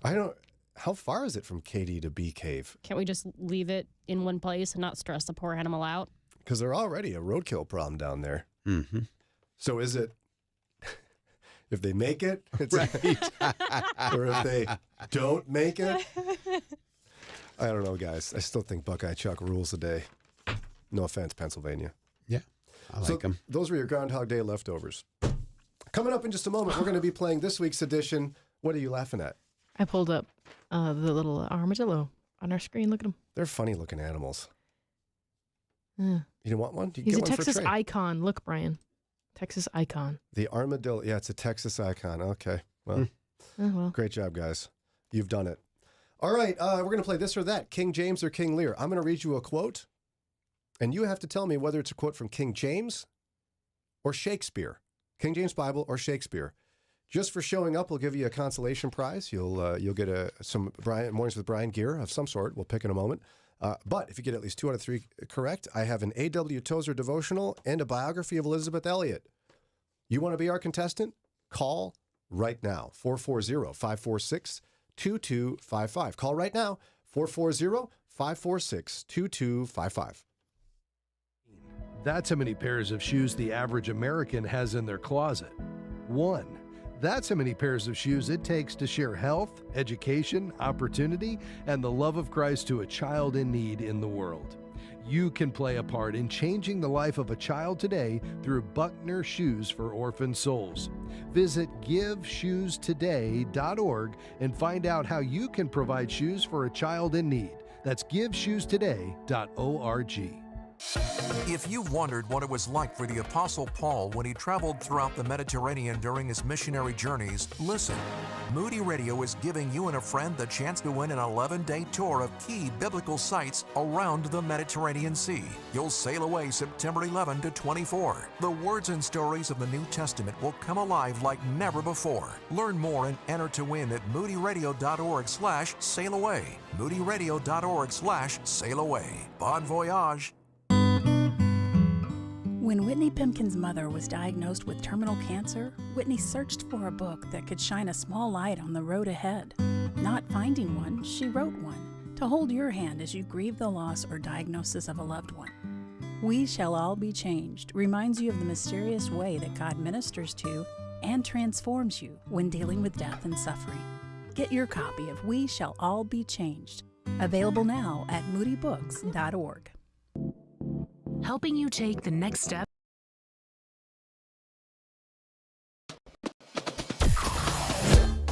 Mornings with Brian. Moody Radio Cleveland. 103.3 at 6 to 9 a.m.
And now, it's time for this or that. The King James or King Lear edition. I think your accent needs some work. Why is it have to be like that? read a quote, it would be like, you know, is this King James Bible or is it King Lear? You know, Shakespeare. You like that, Dari? Is that better?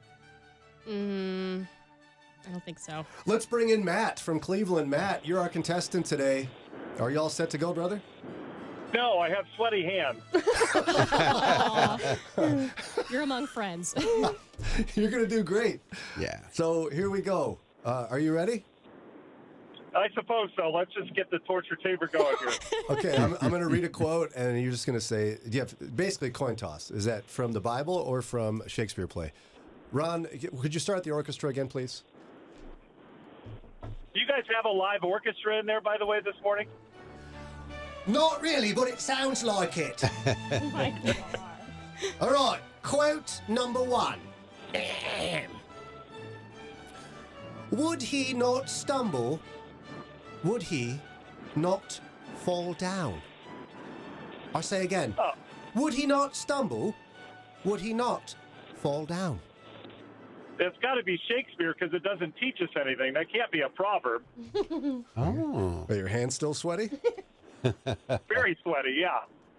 You say that was Shakespeare, and you are correct. All right. You did it, Matt. Oh my goodness! You just need one more to win all the books and such. You do get a You guys consolation have a great prize. day. I'm done. No, you gotta keep playing. You gotta keep playing. Okay. Okay, here we go. Hello, band. Hello. Ron's favorite, number 2. But let your communication be yea, nay, nay. Oh. I say again. But let your communication be yea, nay, nay. This has to be Shakespeare, unless this is like the very first edition when like John was writing stuff down in the Bible. I'd say Shakespeare on that one. Final answer? Yeah. Oh yeah. Matt says that was Shakespeare, and Matt is Oh. incorrect. Let your yes be a yes and your no be a no. King James version. Aren't you glad you don't read that one anymore? I watch videos now of the Bible, so. Okay, so don't worry. If you get the next one, you win the grand prize. If not, we're going to send him something. What are we going to send him? Like a mug or something? I've got some swag for him. Swag. Ooh, swag. I like swag. That's good. Here we go. Final answer or final quote. Band, take it away. Number 3. How art thou fallen from heaven, O Lucifer, son of the morning? One more time for Matt. How art thou fallen from heaven, O Lucifer, son of the morning? Man, my Sunday school teacher is going to be very upset if I get this wrong. I'm going to say, I know it's got Lucifer in it, but I'm sure Shakespeare dealt with that too. So I'm going to go Shakespeare on number 3. Final answer? No. You can change Yeah, it go still. ahead. Go ahead. Make that my final answer. That's fine. Okay, you say that was Shakespeare. Yeah. And you are? Oh, man. Sorry. That was Isaiah 14:12, King James / Brian accent edition. But don't worry. Don't worry. We got you. We got some swag for you, and you were a lot of fun to play with. I appreciate the fact that you had the sweaty hands. You can wipe them off now because you win no matter what. Matt, how long you been in the Moody Radio family? Oh, man, years. Probably 6 or 7 years now. I listen to you guys every morning coming home from work. Praise the Lord. Thanks for being with us, brother. Actually, no, we don't need to stay on hold because Daria already got your information. Yep, we're good. Give him some extra swag. Yeah. For the fun, huh? He can wipe his hands on the tote bag I'm going to send him. Okay. Isn't that great? I Oh, love wow. it. All right. Well, that does it for this week's edition of This or That. We're a few minutes away from Pastor Josh Moody stopping by.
Mornings with Brian. Moody Radio Cleveland. 103.3 at 6 to 9 a.m.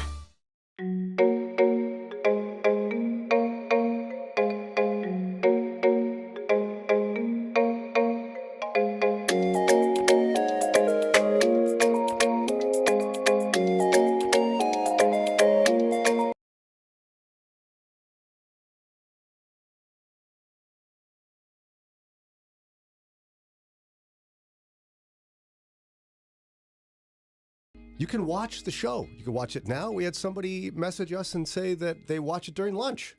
Yeah, you can watch back. You can watch past mornings. Right. So you catch a little bit of it while you're getting ready to go to work, and then you get to work, you've got to go in and punch in and everything. So during lunch, watch what you missed. Lunch with Brian.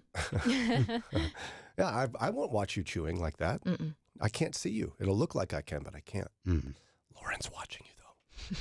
Just text live to 440-546-2255. Text live, and we'll send you a link. Otherwise, just go on like YouTube, Facebook, all that. Just search. It's easy to find. Mornings with Brian. There we are. You can't miss the handsomeness of Ron and me, so easy to find.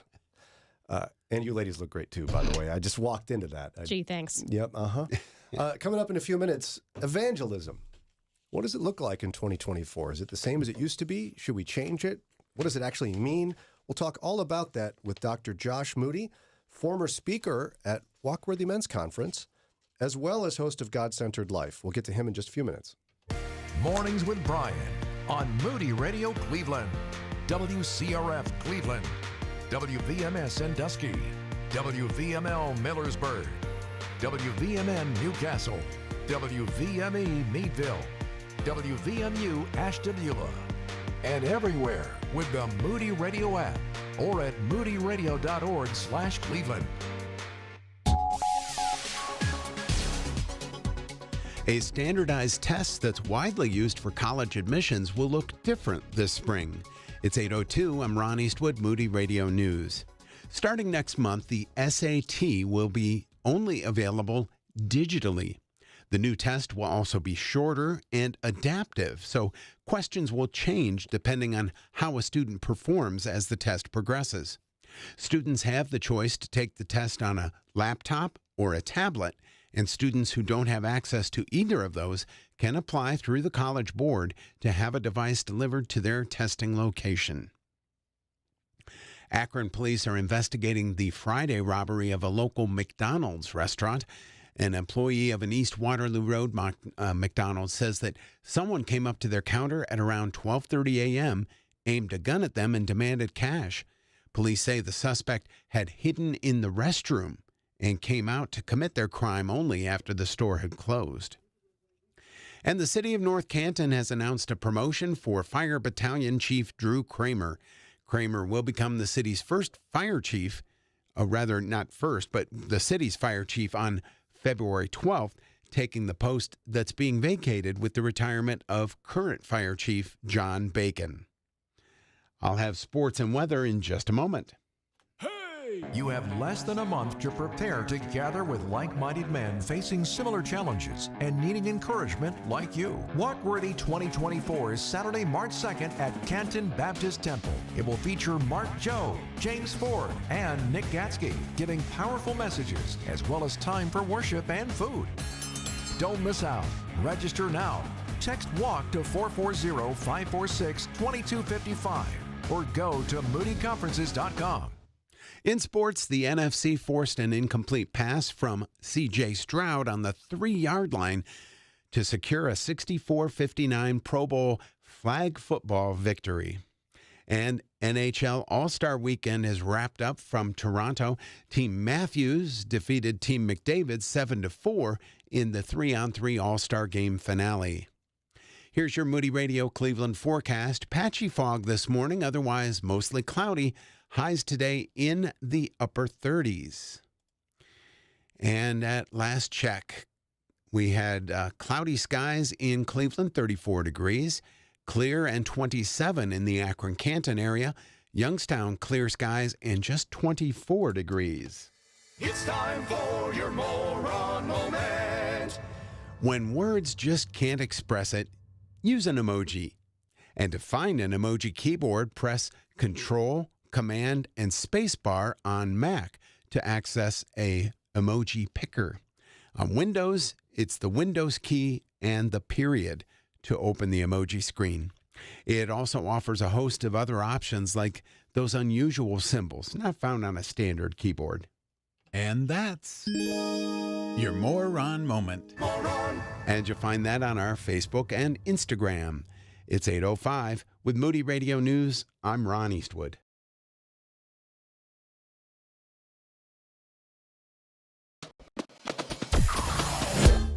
Mornings with Brian. Moody Radio Cleveland. 103.3 at 6 to 9 a.m.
WCRF 809. Did our next guest request that be played right before him? Probably, yeah. He's a keeper. He probably hears that all the time. I'm sure. Who is he? Dr. Josh Moody, senior pastor of College Church in Wheaton, Illinois, also a host of God-Centered Life, heard weekdays right here at 9:30 p.m. Welcome back, Mr. Keeper. You're very kind. How are you guys doing? Doing great. We haven't talked to you in a while. Happy New Year. I think I haven't even talked to you this year yet. I think that's right. Yes. How's So- things over there? Pretty good? Well, I mean, yeah, I can't complain. I got a great team. I got a wife who still loves me, calls me a keeper, and I think you got the same thing, I suppose, right? Yeah, that's victory right there. Yes, I do. Yeah. It's total victory. So I love our topic for today because to some it would be like boring. We got to move on. No, there's much to discuss here. Evangelism you want to talk about. Yeah. So at its core definition, let's just start there. How would you, as a pastor, define evangelism? Oh, yes. What a good place to start. Well, I think you have to go back to the evangel. So the evangel is the gospel. So what is the gospel? The gospel is the announcement of Jesus's saving victory through the cross, and that we are saved through our repentance of faith in that saving victory through the cross. So that'd be one simple a summary of the gospel. I often use the 4 steps: God, us, Jesus, response. God made us to be in a loving relationship with him. We have all rebelled. Jesus came to die and take the punishment that we deserve through our rebellion in our place. And then response. We need to then respond to that. And if we say yes to his salvation, we're saved. And we say no, we remain under his condemnation now and forever. So there is the gospel, the good news. And so that's the evangel. That's what the evangel of evangelism means. It's the gospel. So evangelism is gospeling. It is telling that good news. Right, and that seems indisputable, and yet I see Christians having healthy debates about what it actually should look like today, what it has looked like in the past. I mean, back in the day, it was all about gospel tracts, right? Like you write up a summary, and you pass them out. I suppose you remember those days as well. Yes, they're never quite so common in England where I grew up. I Really? think there was less of an emphasis on that. Oh, yeah. I mean, there were people. And I don't, so I think it's important to make a distinction between what evangelism is and then a legitimate range of say techniques, but that sounds so sort of industrial, but a different range of tactics, I suppose might be better to put it, that Christians can adopt based upon their own personality, circumstances, opportunities.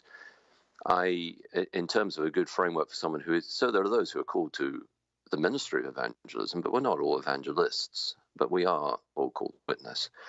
The frame I most like to use for it, I got from a British preacher years ago, which is from Colossians chapter 4. And Paul there essentially says to the Colossians, first of all, pray for an opportunity, then be prepared so that when the opportunity comes, you can make the most of it. When it comes along, do your best to witness, and make sure you pray for those whose job it is to preach the gospel, so that you might, so they might preach it clearly and bring people to hear that gospel preached. And I think that's a much easier entrance level for most people. So you're at work. And what you do, well, you pray for your colleagues, you pray for an opportunity. When it comes up, you seek the Lord's wisdom to bring them to hear someone preach the gospel. And that's, so there you go. And I think, yeah. Well, and you know, I've heard some folks who teach evangelism place and something more on that. They almost put a pressure in there, like at work, you really ought to be evangelizing. Don't just pray for it. Mm-hmm. Like, you need to go to every single colleague. Make sure they understand where you stand and what the gospel is. Yeah, no, I like to alleviate that pressure. I feel that when you go to work and you're working for a boss, perhaps isn't a Christian, he's paying you to do a job. So your responsibility as a Christian is to do that job very well. That's what you're being paid to do. You're not being paid to evangelize. So you can't skip off your responsibilities as an employee to do something else. That isn't fair to your boss. It's not being a good witness as a Christian, I don't think. You need to, task number one is to do a good job, whatever that is. But then, as you pray for an opportunity, the Lord will give you opportunities. And when they come up, then seize them. It might be grabbing a cup of coffee with someone and then they tell you how their life is, and there's the opportunity. So I'm not saying be silent. I'm just saying it begins with prayer. Is it possible that somebody may not find an opportunity for a season, dare I say, an extended season at work to evangelize? Yeah, I think it certainly is possible. Yes. Yeah, because you know what? I recall I went to an evangelism conference was like a one-day conference in the 90s, and there was, I got to tell you, a significant amount of pressure. It was one of those where it's like you got to even walk up to strangers, and you got to give them the law and the gospel, and call them to respond to it right then. And if not, I mean, they might get hit by a bus, and you didn't do anything. You held back, like almost placing guilt on me for it. Yeah, it's interesting. I think the balance here is we don't want to give people guilt trips, because the reaction to that will be that they'll do even less. I mean, that's just human nature. If you try to guilt someone to doing it, they may do a bit of evangelism for a while and then they'll stop. So we may be overreacting against a lot of guilt trip messaging. So we don't want that. On the other hand, we do want to witness. I think a healthy view of God's sovereignty both gives us courage to witness and protects us from a unnecessary anxiety as to, I mean, God has his people and he will save them. Therefore, we must be confident that when we tell people about Jesus, those whom God is calling will come to salvation. Yep. Looks like we had a little blip here in our internet connection, but it's the perfect moment for us to take a break. Oh, we're now underwater. We are now using sonar. We'll see if we can find him. And we'll fill the torpedo tubes or something, too, here, and lift the periscope. Surface, Ron. Bring it to the surface. All right, 8:16, time for a quick break. More with Pastor Josh Moody here in just a second. Pastors have to make tons of decisions, including what to do to meet healthcare needs for themselves and their staff. Christian Healthcare Ministries specializes in making healthcare decisions easy and affordable. Not insurance, but a health cost sharing ministry for over 40 years. CHM opens the door for individuals, families, and yes, pastors to be a part of a biblical way to meet medical bills. Get more information and answers to your questions at chministries.org/Moody. That's chministries.org/Moody. We're living in a time where isolation, disunity, and loneliness is on the rise. We're all seeking meaningful connections and relationships, even a deeper relationship with God. The Bible describes our relationship with God as a marriage, but what does that mean? In his new book, Dearly Beloved, Pastor Vermon Pierre helps you establish a truer fellowship and deeper unity within the church and more holistic devotion to Jesus. Get your copy of Dearly Beloved today at moodybooks.org. Attention all high school students and parents. We invite you to visit Moody's campus in the heart of downtown Chicago, in person or virtually. Experience life as a Moody student by scheduling an individual visit to campus with your family. We are excited to welcome you to learn more about whether Moody is right for you and your student. Meet with an admissions counselor and sit in on class in person or through Zoom. Schedule your campus visit today at moody.edu/experience-moody. Keeping your eyes on Jesus in a changing culture can be difficult. Let us help. It's Mornings with Brian on Moody Radio Cleveland. 8:17. Our guest, if you're just tuning in, Dr. Josh Moody. He is senior pastor of College Church in Wheaton, Illinois, also a founder and president of God-Centered Life Ministries. You can hear his program every weekday at 9:30 right here. And we had a little technical glitch. It sounded like you were in a submarine for a moment. But you're not, sorry, right? I'm not sure what happened. No, I'm here. That would be. I've never been in a submarine. That would be. It'd be fun. Not on my bucket list. Well, I suppose maybe. Yes. It's not on your bucket list, though. You don't want to do that. A little claustrophobic, I would think, but. Yeah, each their own. You and I could just go on a little quick ride and then maybe get out again. Okay, but that's not why you're here. We're talking about evangelism today. I appreciate you alleviating the pressure, because there are those who are evangelists who, God bless them for that. I think they feel like one of their life's missions, not all of them, but just some I've encountered, is to make me feel bad that I'm not an evangelist. Can you speak to that? Because you said before we're not all evangelists. No, we're not. I think there is a gift of evangelism, Ephesians 4. I don't think we're all evangelists. And evangelists, I think, to have every gift and personality type has its own strengths and weaknesses. And I think if you're an evangelist, you probably find a lot of church life, some of church life, frustrating, because you're very aware of how it will come across to a non-Christian. And you sort of think, is it only me who sees this? Is no one else seeing how off-putting this must be for a non-Christian? And, why isn't everyone else as awake as I am? So I think that probably the thing you're alluding to comes out of a frustration that is at least an evidence of a gifting and a personality type, because the task of an evangelist is to fundamentally to perform a transplant operation. They're bringing someone from the world into the church. That's what the task of evangelist is. So because they live in that crossover space, they feel what it must be like. I think that it's better to teach evangelism as a huge opportunity and a responsibility, yes, to witness, but ultimately it's God who saves, not us. And that's a very important distinction, because God is sovereign. He's the one who saves. I can't save anyone. But it is my job, when there is an opportunity ahead of me, to try to do my best to make the most of it. And we'll all fail, make mistakes and miss opportunities. I know I have.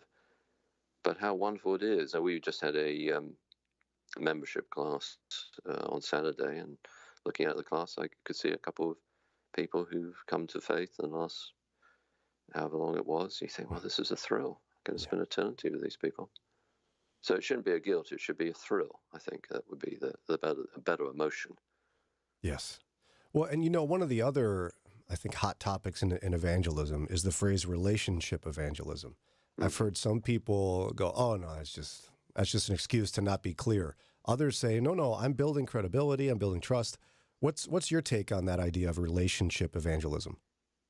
Yeah, I mean, again, we started with definition. When someone says that to me, and I've heard controversies around it over the years, I always want to know what the individual means by relationship evangelism. It sounds to me sometimes what they mean is, I'm just going to hang out and have cups of coffee with people, and I'm never actually going to mention the fact that I'm a Christian, perhaps, or even, and certainly that what I believe, because I'm just building a friendship. Well, witness does require the evangelism. The definition is telling someone about Jesus and the gospel. That's what it is. On the other hand, building credibility, having friendships, being a good neighbor, loving your neighbor, this is all part of the witness. So it's life and lip. Our witness in the world is not only what we say, it's how we live. And how we live does mean being a loving neighbor and being kind to those people around, and living a consistent and coherent life. So if that's what someone means by relationship evangelism, I'm all for it. I do think that there's various scales in missiology that people use to track how far someone is away from the conversion point. And sometimes you can see that someone who has never heard of the biblical message needs to be brought along a little more slowly than someone who grew up in a Christian church, knows what it is, and needs to make a decision.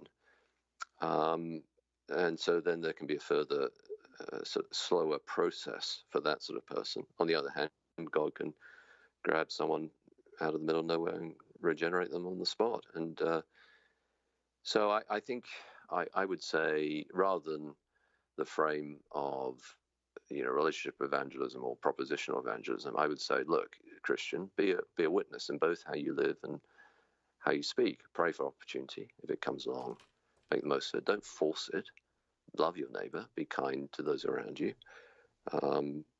But don't confuse loving your neighbor with actually evangelism. If you're just a really nice guy, that people aren't going to think that therefore they should believe in Jesus. They just think you're a really nice guy. So it's about pointing to him.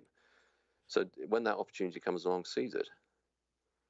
No, that's so true, because I've actually met some really nice people who are not saved. And so yeah, absolutely. Yeah. That's right. Now, what's your take on the evangelism strategy where people use hell as a headline? We believe in the reality of hell, but is that the headline? Well, as a Jonathan Edwards fan, and you probably know, don't you, that I spent a long time studying him, and he's someone who's influenced my theology. He's often accused of being the hellfire preacher, and he certainly did preach hell. But actually, if you contextualize his preaching, what's remarkable about Edwards' preaching is not that he preached hell, because it was so common then. Everyone preached hell. Really? So, I mean, it was a common message. So, and he did it in a particularly dramatic and engaging and intensive way. But that isn't what it was unusual about his theology. If you listen to people describing the time, not at all. It's quite a common aspect of ministry. What's striking is how much that message of the wrath of God is lacking from contemporary evangelism, and that is whoever believes in Jesus is saved, and whoever does not stands condemned. John 3:36. And so I don't headline. That's interesting. I think it is a core part of the biblical message that there's a warning. Absolutely. And that must be there. Yeah. Well, but you know what? I'm not sure I'd start with that. I don't think I'd start with that. I don't think you find Jesus does. I mean, the woman, Jesus at the woman at the well, doesn't start with hell. And so Jesus is a wonderful model of evangelism. And again, we have to be wise in how we approach different people. His messages about hell tend to be more strident with the hypocritical religious leaders, actually. But for the poor woman at the well, he's clear and speaks the truth to her.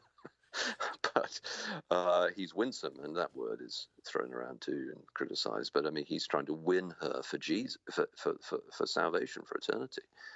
And so we should be. So I don't think I would normally start with hell, but I do think it's an intrinsic part of the message. My frame is God asked Jesus' response. God made us be in a relationship of loving obedience. First truth. Second, we've all rebelled against him. And because we've rebelled against him, we stand condemned. Well, there's the message of hell and wrath. Jesus took hell for us at the cross so that we might be saved. Well, that sounds great. What do I need to be saved? Receive that gift. Repent of your sin. Put your trust in him, and you'll be saved. And if you won't, you're still under condemnation. So it's intrinsic to the whole message, but it isn't manipulative in a sort of psychological terrorism way that I've heard some people criticize people like Edwards for being, which is a very unfair criticism. Well, yeah, and on top of that, I think as rare as it is these days to see street preaching, sometimes what you see is somebody making hell the headline, right? They're yelling at everybody, and they got a sign up. And I mean, people like me with sort of PhDs and long, and preaching from a pulpit, it's easy for me to be sort of, sort of come across as sort of slightly sneery at people like that. But I tell you, brother, I don't feel that at all. I feel quite. I mean, I'm sure it could be sometimes done better, and I'm not always convinced it's the best tactic, to be frank. But I have come across, you talked about tracts earlier. When I was much younger, I sort of slightly sneered at passing out tracts. And then I started coming across people who've been converted through walking down the street and someone giving them a tract. I thought, well, it may not be the most sophisticated methodology, but Lord bless those who are doing it. I feel the same of when I drive around America and you see a big sign on the side of the highway that says hell is real. Well, me with my background, easy to think, well, that's not very sophisticated. But I think, well, yes, it is. And good for whoever's paying for that. Well done. Let's have more of it. I mean, so I think that a message does have to be get out. And it takes different personalities, different types. And so I'm not against that sort of thing, actually. Yeah, I think it was D.L. Moody, and I'm going to butcher the quote, but he said something like when someone criticized his means of sharing the gospel, he said, I like my way of sharing the gospel better than your way of not sharing it. Exactly. Which is kind of what you're saying. So absolutely. So now, as we get close to the end here, certainly life has changed in 2024. Like if we went back 20 years ago, the friendliness of culture to Christianity has dramatically changed in Christian morals. So what should evangelism look like in 2024? Well, I think it requires great wisdom. We were thinking about this a little at the church yesterday. We had I preached 3 times, and then after that sometimes we have what we call a gospel Q&A, where we just gather around a fireplace and us as friends sort of talk about spiritual matters together. And part of the point of that sermon was we have his wisdom. He says he sends us out as lambs among wolves in Luke, which is a pretty alarming thing. And I think we feel that these days. And then in Matthew 10, he says, be innocent as doves, which is another sort of reflection of the lamb-like vulnerable nature of his followers. But he also says, be wise as serpents, be canny, be maybe cunning is not quite the right word, but wise. And I think we require great wisdom today.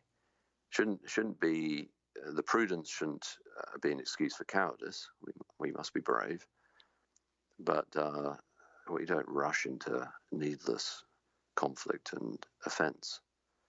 And so it does require great wisdom. And I think someone yesterday was talking to me like, help me. I'm a teacher at a public school. What does that mean? I said, well, there's actually a great national ministry that helps people just like you. So let me recommend that to you and hear some thoughts as well. But that's different.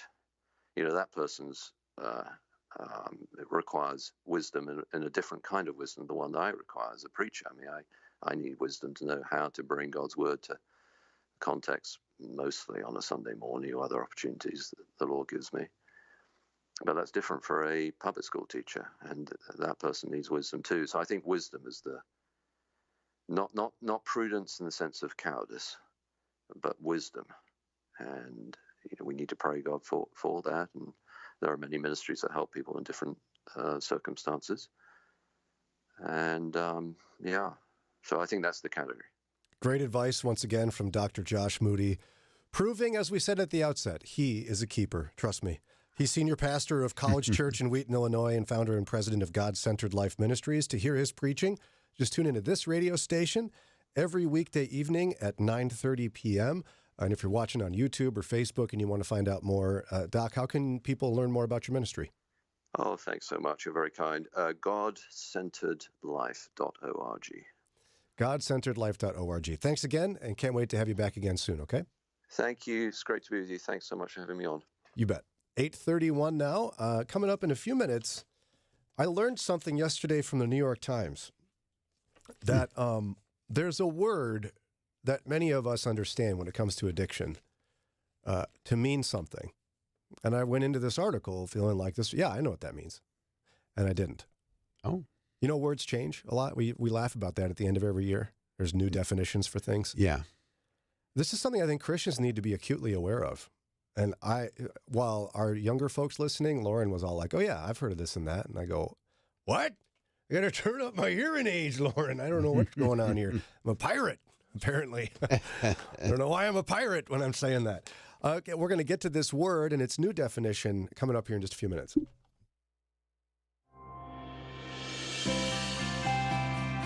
Thanks for joining us for today's encouragement from the Our Daily Bread devotional. Our reading, titled Extending Dignity, was written by Tim Gustafson. Maggie's young friend showed up in church shockingly dressed. No one should have been surprised, though. She was a prostitute. Maggie's visitor shifted uneasy in her seat, alternately tugging at her much too short skirt and folding her arms self-consciously around herself. "Oh, are you cold?" Maggie asked, deftly diverting attention away from how she was dressed. "Here, take my shawl." Maggie introduced dozens of people to Jesus, simply by inviting them to come to church and helping them feel comfortable. The gospel had a way of shining through her winsome methods. She treated everyone with dignity.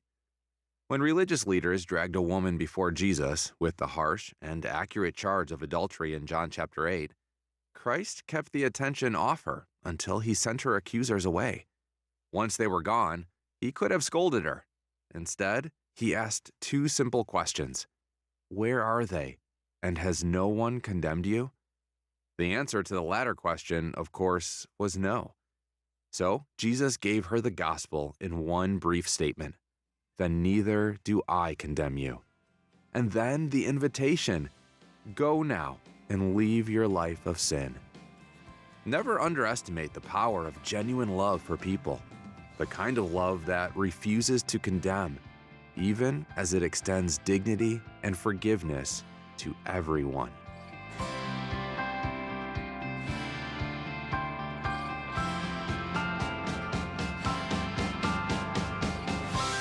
Today's encouragement was provided by Our Daily Bread Ministries.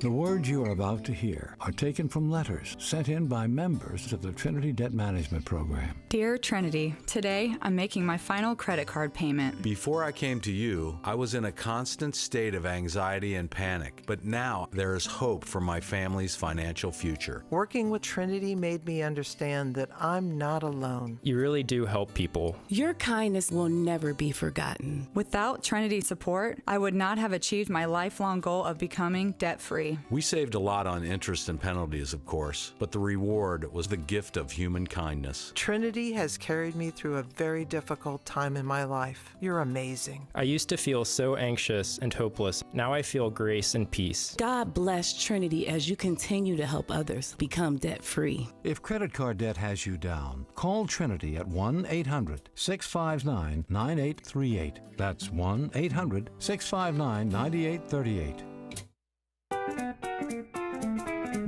Helping you take the next step in your walk with Jesus. It's Mornings with Brian on Moody Radio, Cleveland.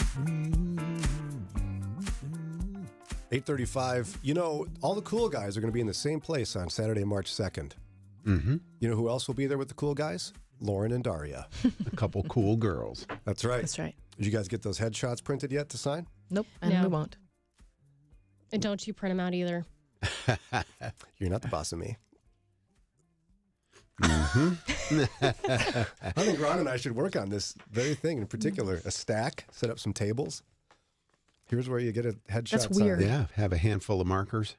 That's weird. In fact, there's a bunch of guys out there that are like me that enjoy this kind of thing. And so you're going to have guys walking up to you asking for your headshot now signed.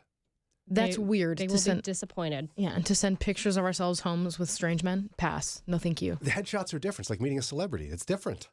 I don't like that word, though. You're a celebrity. No, I don't like that. We are not. 2 celebrities will be there. Lauren and Daria. Dr. Mark Jobe and James Ford. And Jesus. He can't sign your headshot, though.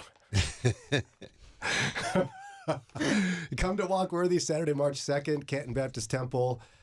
Text WALK to 440-546-2255. 440-546-2255. Text WALK. All right, so we mentioned early this morning, if you were listening, that one of the sure signs to know I'm getting old is to watch the Grammys. Yeah. And be like, I don't know what's happening. I don't know why they're dressed like that. Yeah. I don't know how to pronounce her name. Mm-hmm. SZA, I found out, is how you pronounce her name. But I'm discovering that things I took for granted don't mean what they used to anymore. So here's a question from the New York Times in a headline, Ron. And we'll ask Ron because you all know what this means. I've talked to you off the air. What does being sober mean? Okay. You're asking me that? Yeah, I'm asking you. Okay. Biblically, being sober-minded was to be serious. Okay. Not always jokey, but to be serious and focused. More recently, it has come to mean not inebriated, so not under the influence of alcohol or any drug. Survey says... I didn't know this until yesterday. That's not true anymore, Ron. Did you know that? Obviously not, because I just said it. So here's how they start off. Mike Reed, a musician and Uber driver in Arizona, said he quit drinking alcohol more than a decade ago. Mm-hmm. When his roommates got so fed up with his unruly behavior, they threatened to kick him out. Sobriety became such a core part of Mr. Reed's identity that he launched an online dating website called Single and Sober back in 2020. Or no, it was way before that. You guys ever heard of that one, Single and Sober? No. You guys are on eHarmony, is that? No. You went to the Moody Bridal Institute, that's why. Yeah. I was already married in 2020, so I wasn't looking around. Well, in 2020, Mr. Reed, a Navy veteran, said he found himself struggling emotionally as his sister, who had Down syndrome, was dying of cancer. So Mr. Reed, 43, began smoking marijuana. More recently, he went to a clinic for infusions of ketamine and tried tiny doses of psychoactive mushrooms. It's not psychoactive? Yeah. Yeah. It's got the psilocybin. Wow. God bless you, Ron. Psychoactive mushrooms. Mr. Reed said those substances improved his mood, and he still regards himself as sober because he remains alcohol-free. That's like I consider myself to be thin. It is not true, but I can say that. Now, again, we like to talk about today's issues from a biblical perspective. This one I think we have to talk about because a whole lot of people listening right now had no idea sobriety doesn't actually mean sobriety. You could ask your kids, hey, are you living a sober life? Oh, yeah. Oh, yeah. I'm doing that. But it might not mean what you think.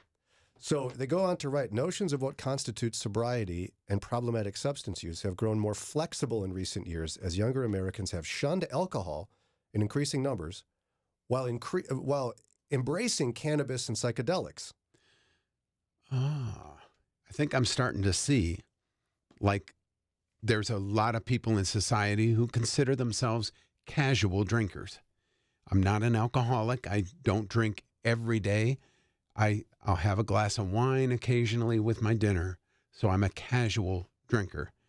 These people must consider themselves a casual drug user. What they would tell you is they're sober. Not when they're under the influence. So it says, not long ago, sobriety was broadly understood to mean abstaining from all intoxicating substances. Uh-huh. And the term was often associated with people who had overcome severe forms of addiction. Right. Yep. These days, it's used more expansively, including by people who have quit drinking alcohol but consume what they deem moderate amounts of other substances, including marijuana and mushrooms. You didn't know this, did you, Ron? No, because I don't think it's accurate. You were too busy telling these kids to get off your lawn. I must have Take been. your mushrooms and get out of here. Yeah. Stop picking my mushrooms. So, ladies, Yes. of a younger demo, had you heard of this before? Yeah, California sober. I haven't, but I'm not at all surprised.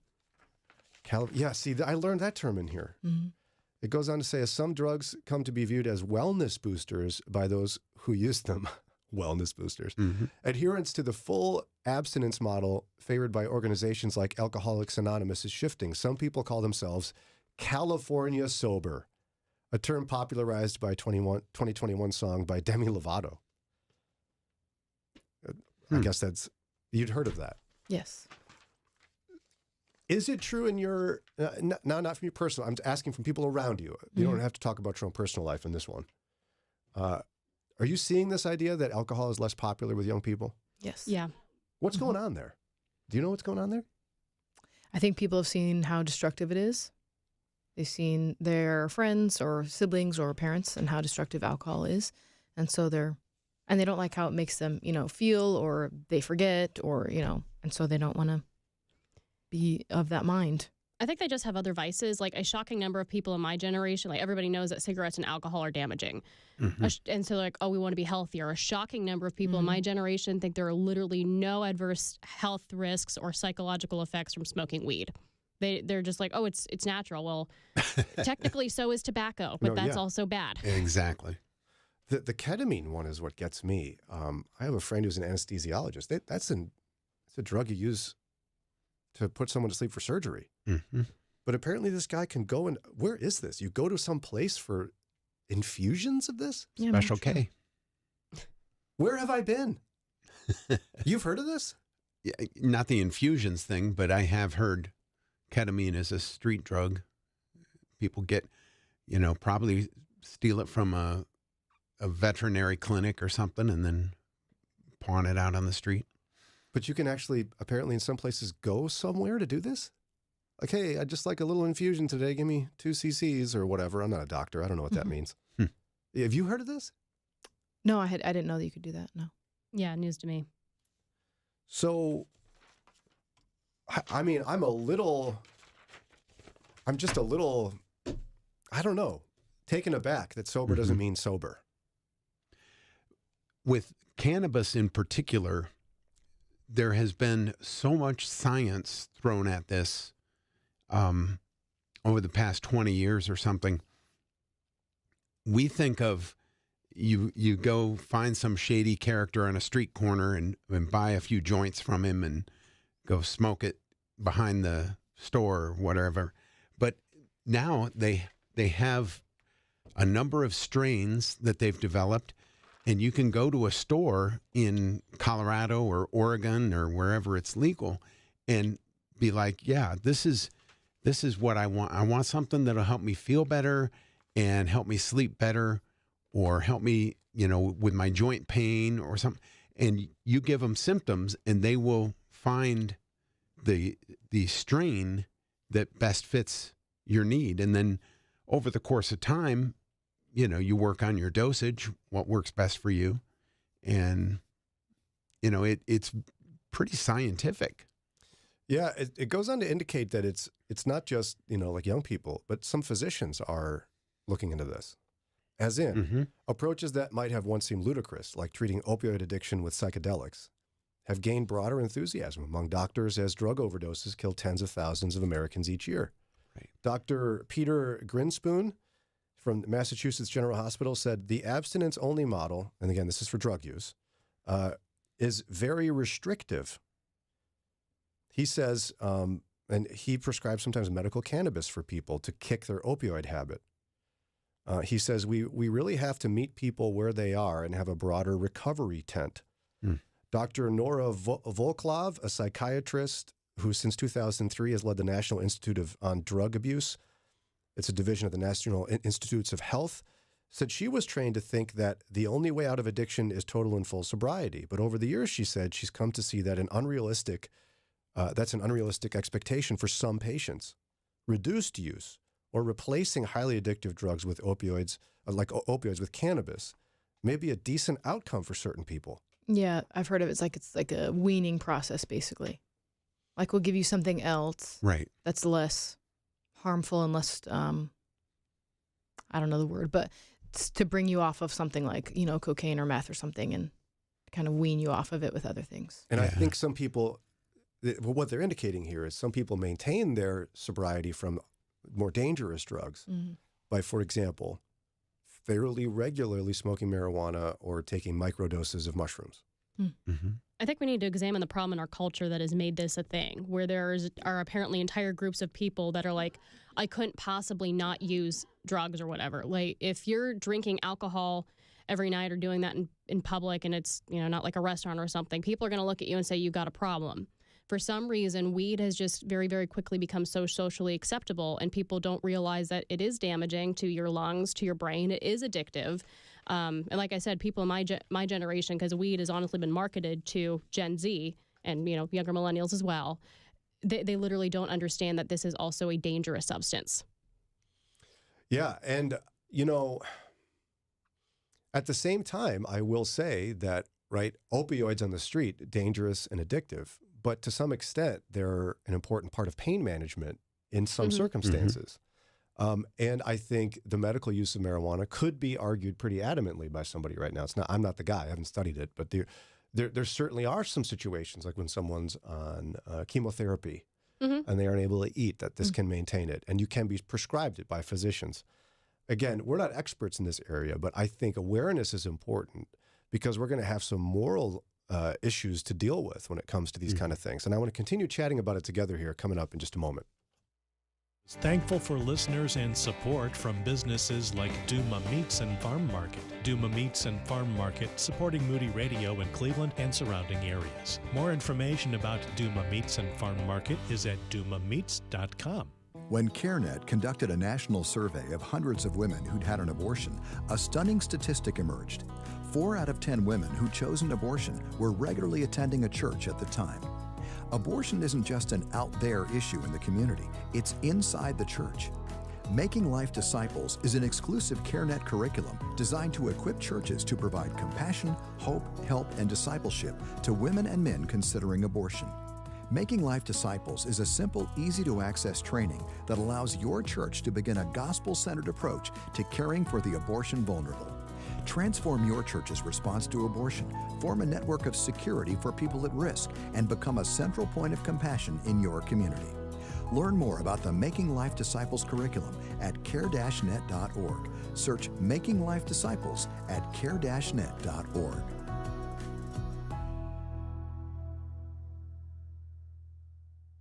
Good morning, Cleveland. Thanks for choosing us to help you start your day. It's Mornings with Brian on Moody Radio Cleveland.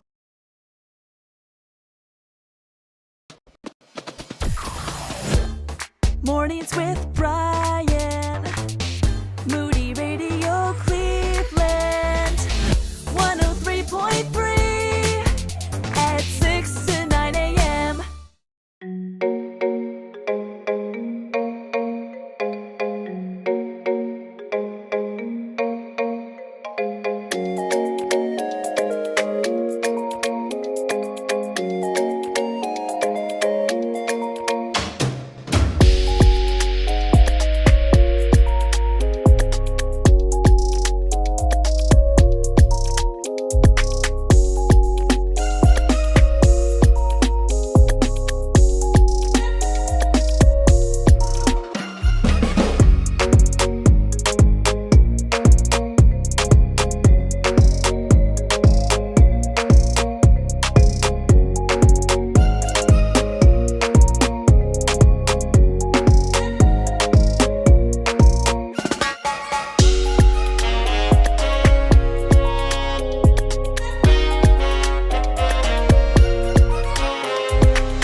.852 WCRF Mornings with Brian.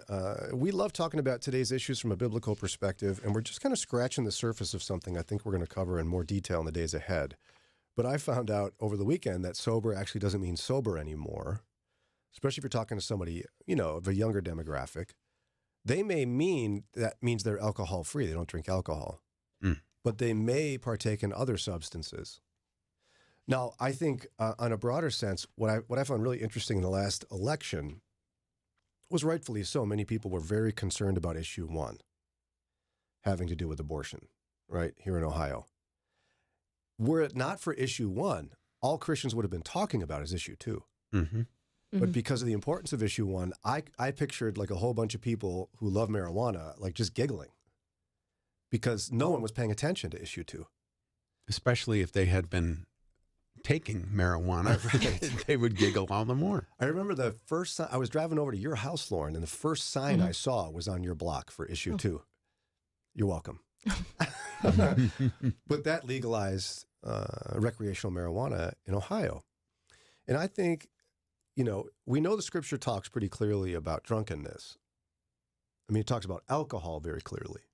That while alcohol is not sinful, drunkenness is. And so there's a measure of nuance there, right? Where some people will want to abstain completely, whether it's because of the job they have or whatever. Some people... They have alcoholism in their family, so they don't want to go down that route. Right. Others may have varying levels of understanding of that, right? So how do you all understand applying this to other substances? I think for me, like Ron talked about being of sober mind, I think if there's going to be a substance that's changing the way I think and can understand and react to things or make me forget things, like if you get too drunk, that's something I want to steer clear of. And so we can take that as a more broad principle on mind-altering substances, Mhm. which alcohol is perhaps the foundational one there. Mhm. It's been around for ages. Mhm. If I'm losing control of myself and I'm not able to control what I'm doing, I think that's a problem. And yet, at the same time, I don't know that it makes sense for us to make a prohibition type approach to this as Sure. believers, right? Remember, Yeah. prohibition didn't work. Mhm. Saying People are it's sneaking, bad, yeah. well, and even saying alcohol is sinful is not accurate, Mhm. biblically speaking. Drunkenness is. Right. Yeah. If it were sinful, Jesus wouldn't have served it at the Last Supper or made a lot of it at the wedding at Cana. Yep. Yeah. And so we're going to have a much more nuanced view of these things, right? Because especially, I mean, physicians are prescribing some of these things. Right. As somebody recovering from an opioid epidemic, addiction of some sort, they may be prescribing microdosing of mushrooms or ketamine or whatever it might be. Mhm. If someone, my understanding after doing some reading, some of the smaller doses of ketamine can be done as a treatment for suicidal thoughts and for deep depression. Mm-hmm. So I guess we have to develop a more nuanced view of this. Mm-hmm. And one of the things somebody in government has been lobbying for is descheduling marijuana, because right now it's considered a Schedule I drug like heroin. And if they deschedule it, there's a lot of institutions and big organizations that will not touch studies on the effects of cannabis, for medical uses, because it's an issue one thing, or a Schedule I. So if they deschedule it, you'll probably get a lot more actual medical research done, and not just, a couple of guys down the block. Yeah, after toking it, I didn't feel bad at all. I did have a thought. Like, obviously, we're not making, comparisons between like prescription drugs and like illicit drugs like heroin, marijuana. But what about antidepressants? Those are literally a mind-altering drug, and many, many people depend on them. So would we consider someone who's on an antidepressant, are they not sober? I hope not. Or Adderall. Because, yeah, right, it's a controlled substance that helps people with ADHD that might affect Lauren in a way who doesn't have ADHD in an unhealthy way. But someone who has it, it's almost necessary to function. But Ron, to your point, the New York Times indicates that addiction specialists say the legal status of cannabis and psychedelics has made it hard to rigorously study them. Not only for their harmful effects, but their medicinal potential. Right. Not to mention the criminal justice complexities that come in, where suddenly if you, as we deregulate and destigmatize marijuana, you got a whole bunch of people rotting in prison for a substance that's going to be downgraded to alcohol. Yeah. And we're not yet dealing with that problem, are we? No, but we do need to. This is complicated. It's one of those where I think a lot of Christians would like to just ignore it, but I'm not certain we can. How are you seeing any younger Christians grapple with the moral complexity of this, or are they just going like, alcohol's bad, smoking's bad, but this is great? I haven't seen it from a Christian perspective, to be completely honest. But just in general, the younger generation, they're not all that interested in alcohol, but they definitely are grappling on or grabbing onto weed. And based on this article, a parent could ask their child, "Hey, are you sober? Are you like, are you a person who uses illicit drugs, or are you sober?" They could, with a clear conscience, look at you and say, "Yes, I'm sober," and they would really be meaning only alcohol, right? Yeah, they could. Because of this California sober bit. And that's what that means, right? Not consuming alcohol, but consuming other types of drugs. Not just other types of drugs. I don't think they're saying, yeah, I'm not doing drinking alcohol, but I am like using cocaine. I don't think that's what they mean. I think California sober would mean they're using things like marijuana or mushrooms, psychedelic drugs. Wow. The world's a changing, Ron. And yet, Woodstock, Yeah. Psychedelic drugs everywhere, marijuana everywhere. So maybe it's not changing all that much. Maybe it's not. Well, we scratched the surface. We certainly will bring this to some of our friends who are more have some expertise in medicine and addiction. But at this level, I think it's important to be aware of. I'm glad I know more about this now, as I've got kids who I can talk to about these kind of things. It's just about 9 o'clock. It's just about time for us to go. That does it for a Monday. But as far as I've heard, Lauren, we're coming back tomorrow? Yeah, I think so. I'm expecting you here. Okay, I'll come back tomorrow and we'll continue on.